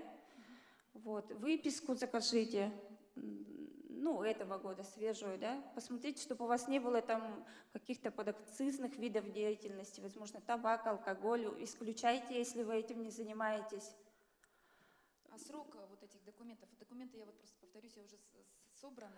Выписка у вас в течение полугода, да? Справки, ну, предоставляйте их вообще какие есть, потому что мы будем смотреть, и если они будут старые, нас будет не устраивать, то будем делать запрос. Ну, примерно это где-то месяц, вот эти справки. То, что, допустим, банки подняли ставки, ну, вот в связи с ключевой ставкой, там идет от ставки рефинансирования 2/3, да, по-моему? Идет 2/3 от ключевой ставки. Изменились порядки. Да, ключевая ставка сейчас не ставка рефинансирования. Извиняюсь, да, я неправильно сказала. Просто вот, допустим, с 2012 года кредит, там была, соответственно, одна ставка, да, и в конце, вот в феврале, ну, то есть в декабре она поднялась. Этот будет учитываться, да, перерасчет, или только на момент выдачи какая ставка была? Вот этот момент, скорее всего, да, это будет учитываться. Сейчас я вам точно не скажу, как они будут делать этот расчет, да, но этот вопрос мы, да, будем обсуждать. Там, по-моему, в порядках прописано, ну, по крайней мере, в федеральном приказе, на 1 января текущего года какая ставка, к ней привязка идет. Там была 17. То есть без снижения уже получится, да? То есть расчет будет делаться по ставке 2/3 от 17. То есть то, что она снизилась, уже не будет учитываться? Она же Нет. И что-то я еще... и, допустим, по другой программе это субсидирование вот, затрат на модернизацию и строительство производственных помещений. Там получается только за предыдущий год, да? Если мы строительство начали в 2012 году. Ну, смотрите, вы кредит когда взяли? В каком году? Кредит? Да. Вы сейчас хотите вообще строительство, да? Нет, я вот две программы. Это у нас за счет собственных средств мы строили, допустим, производственное здание и обновили полностью оборудование. То есть вот возврат, вернее, субсидирование вот этого вот оборудования и строительства, плюс заемные средства, проценты по кредитам, вторая программа. Вот я вот задала вопрос первоначально, по двум программам мы же можем пройти? Да, Только можете, получится да. так, что проценты по кредитам будут за весь период действия кредита с 2012 года, а строительство только те средства, которые были потрачены в 2014 году. Так получается? Ну, смотрите, вообще у нас субсидий именно возмещения по строительству как таковой нету. Да? Почему вот модернизация оборудования, она у нас есть. Вот вы купили. Есть, сейчас я посмотрю. В программе вот здесь написано в вашей. Уплата процентов идет именно направлена, если на строительство и реконструкцию. Нет, у нас действующий кредит, до сих пор он действует. Там надо в программе посмотреть. У нас 2 мероприятия по уплате процентов, по компенсации. Два разных мероприятия, потому что одно мероприятие привязано к порядкам, как федеральный конкурс, а второе, поэтому мы и сделали 2 разных, оно более, скажем, такое расширенное. Там может попасть больше предпринимателей. Там нет таких ограничений, как в федеральном конкурсе. Оно отдельно прописано. Ну, пока программа не утверждена, вот новая корректировка, сейчас сложно что-то говорить, дождемся вот утверждения программы, в каком виде там все это примут, то есть какие сроки, за какой период будет субсидироваться, вот ключевой привяжут или там 2/3, не 2/3, там, знаете, министерства согласовывают разные, могут нести какие-то изменения. Пока она не вышла, вот, сложно что-то сказать. Я просто поняла так, что необоротные средства и оборотные средства. Вот во втором мероприятии там нет ограничений, а в федеральном есть только в инвестиции на строительство, модернизацию, привлечение кредита именно на эти цели. Почему мы и разработали второе свое мероприятие, чтобы расширить круг участия предпринимателей на субсидирование процентных ставок. То есть внеоборотные средства, кредит взят на внеоборотные средства, это значит на строительство?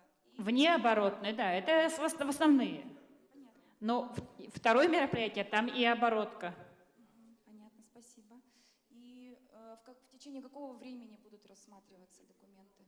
В течение какого времени будет Ну вот предоставление конкурс субсидий? объявлен, поданы документы в течение Примерно какого в течение месяца будет объявлен конкурс, то есть прием документов в течение месяца. Потом далее будет обработка документов, проверка всех заявок, заседание конкурсной комиссии. Ну, скажем так, примерно это будет 2 месяца, не больше, да? Возможно, это будет меньше по срокам, потому что будет зависеть от суммы, которая будет осваиваться бюджетом, да, насколько поступит больше, ну, много заявок, если поступит там более 100, да, тогда, да, действительно будет, ну, где-то примерно 2 месяца будет максимум. Да? Спасибо.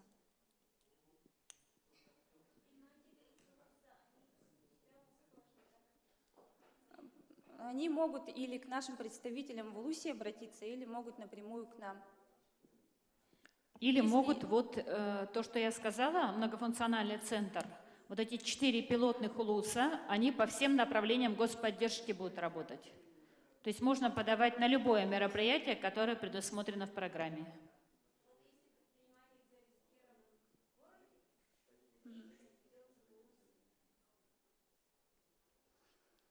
По месту регистрации. Вообще будет Налоги оплачиваются по месту регистрации, поэтому вся поддержка привязывается к месту регистрации. У нас вот, допустим, критерии отбора, да, есть, вот, если брать место ведения деятельности, да, критерий отбора – это балльная система. Место ведения деятельности тоже у вас будет зависеть балл от места ведения деятельности. Поэтому, если вы зарегистрированы в Якутске, ведете деятельность где-то в УЛУСе, ну, в любом случае администрация это может подтвердить, да, и мы будем вас считать, допустим, не как город Якутск, а как село, и вы получите балл уже не как город, а как село. Ну, конечно, да. У нас участвуют все УЛУСы, со всех УЛУСов, любой УЛУС может принять участие, со всей республики. Татьяна Егоровна, у меня вопрос. Субсидирование по электрификации будет ли? Субсидирование по... Сейчас вносятся изменения. Да, давайте пока не будем говорить, пока указ не подписан, я вам точно не скажу, но оно планируется, да. Ну, вы у нас узнавайте где-то вот в конце мая уже, мы вам точно скажем, на каких условиях это будет. Но оно планируется, да. Гранты вот на затраты будут, да? Гранты на затраты? Да. Конкурсы, они в этом году будут. Они все идут как субсидирование части затрат субъектов малого и среднего. Поэтому, смотря какие у вас расходы. Но конкурсы, они, да, конечно, будут. И у вас же такой закон, какой, 1 год, вот, если проходит, только тогда участвует. Еще раз? Вот, 1 год проходит, тогда только участвуешь. Ну да, вы у нас являетесь получателем субсидии.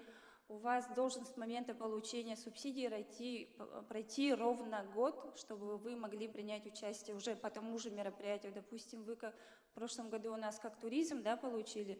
Если в этом году вы хотите опять принять участие, то вам нужно подождать уже год по этому мероприятию. Но если у вас там было приобретение в лизинг, да, оборудования, то вам год не надо ждать. Вы можете, допустим, по лизингу вы принимать участие и не ждать год. Спасибо.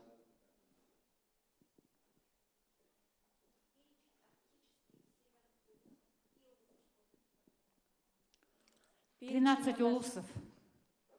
13 УЛУСов, весь север, вся Арктика. Ну, есть постановление правительства, да. 13 УЛУСов. Они на сайте есть министерства, посмотрите.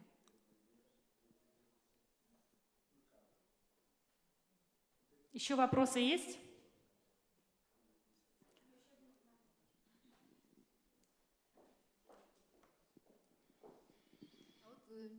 сказали, что можно и повторно подавать. А какой процент повторных вот этих получателей? Вообще система такова. Вы предоставляете нам расходы, да? Расходы у нас принимаются, вот если брать этот год, у нас будут приниматься расходы только 2014 и 2015 года, да? То есть предприниматель, если он получил субсидию в прошлом году, соответственно, он подал нам расходы 2013 и 2014 года, да? Мы ему возместили, год прошел, через год он к нам обращается уже с другими расходами другого года. То есть это могут быть 2014-2015 год, да? И опять же идет возмещение. Ну, система такова, поэтому там нету никакого процента там или что-то, да, если вы повторно получаете. Все субсидии выдаются как возмещение расходов. Есть, конечно, определенные условия по программе, да, там возмещается не 100%, у каждой субсидии своя есть процентовка, максимальный размер. А вот предыдущий вопрос был, можно еще раз уточнить, в каких случаях нужно подождать, а каких, как лизинг, можно не подождать? Предыдущий вопрос. То есть имеется в виду аналогичная поддержка, да? Ну, смотрите, допустим, вы в прошлом году у нас получили субсидию по выставкам, ярмаркам, да? Год прошел, вы приняли участие заново в выставках, ярмарках, опять хотите возместить. В этом году, если вы хотите на выставке, ярмарки, вы должны подождать ровно год, чтобы прошел ровно год. После этого вы подаете к нам на выставочно-ярмарочный. Но опять же, если у вас другие расходы, допустим, если это у вас оплата процентов по кредиту, если это у вас первоначальный взнос по лизингу, да, вы не ждете год, вы смело участвуете по другим мероприятиям, не дожидаясь года. То есть только по аналогичному мероприятию вы не можете принять участие, пока не прошел год. По аналогичному. В любом другом мероприятии вы можете участвовать.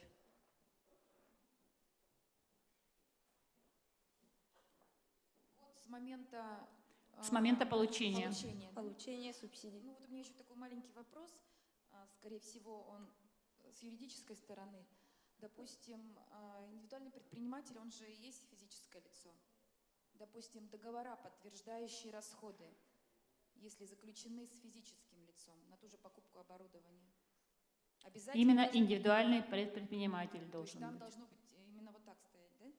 В договоре. Да. Он, по идее, так и есть же физическое лицо. Тем не менее, по закону вы субъект малого предпринимательства в форме индивидуального предпринимателя. Физлицо – это не предприниматель. Все равно. Да, здесь только в плане имущества считается, что это физлицо, и все имущество там, предпринимателя, это в любом случае что так, оно является его имуществом. Тем не менее, когда вы заключаете любой договор, оформляете счета в банке, вы же не как физлицо, а как индивидуальный предприниматель. И даже на субсидирование процентных ставок, вот когда мы занимались этим мероприятием, иногда подавали потребительские кредиты. Они не проходят. То есть это должен быть кредит именно для бизнеса. И как индивидуальный предприниматель вы его должны получить. Нет, кредиты, допустим, я не про кредиты сейчас говорю. Я поняла. И любые затраты, когда вы подтверждаете, предоставляете, они должны быть договора, подписанные индивидуальным предпринимателем, а не физлицом. Понятно, спасибо.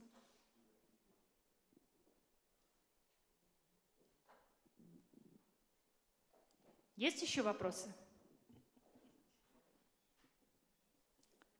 Так, вопросов нет. Значит, все понятно, будем считать.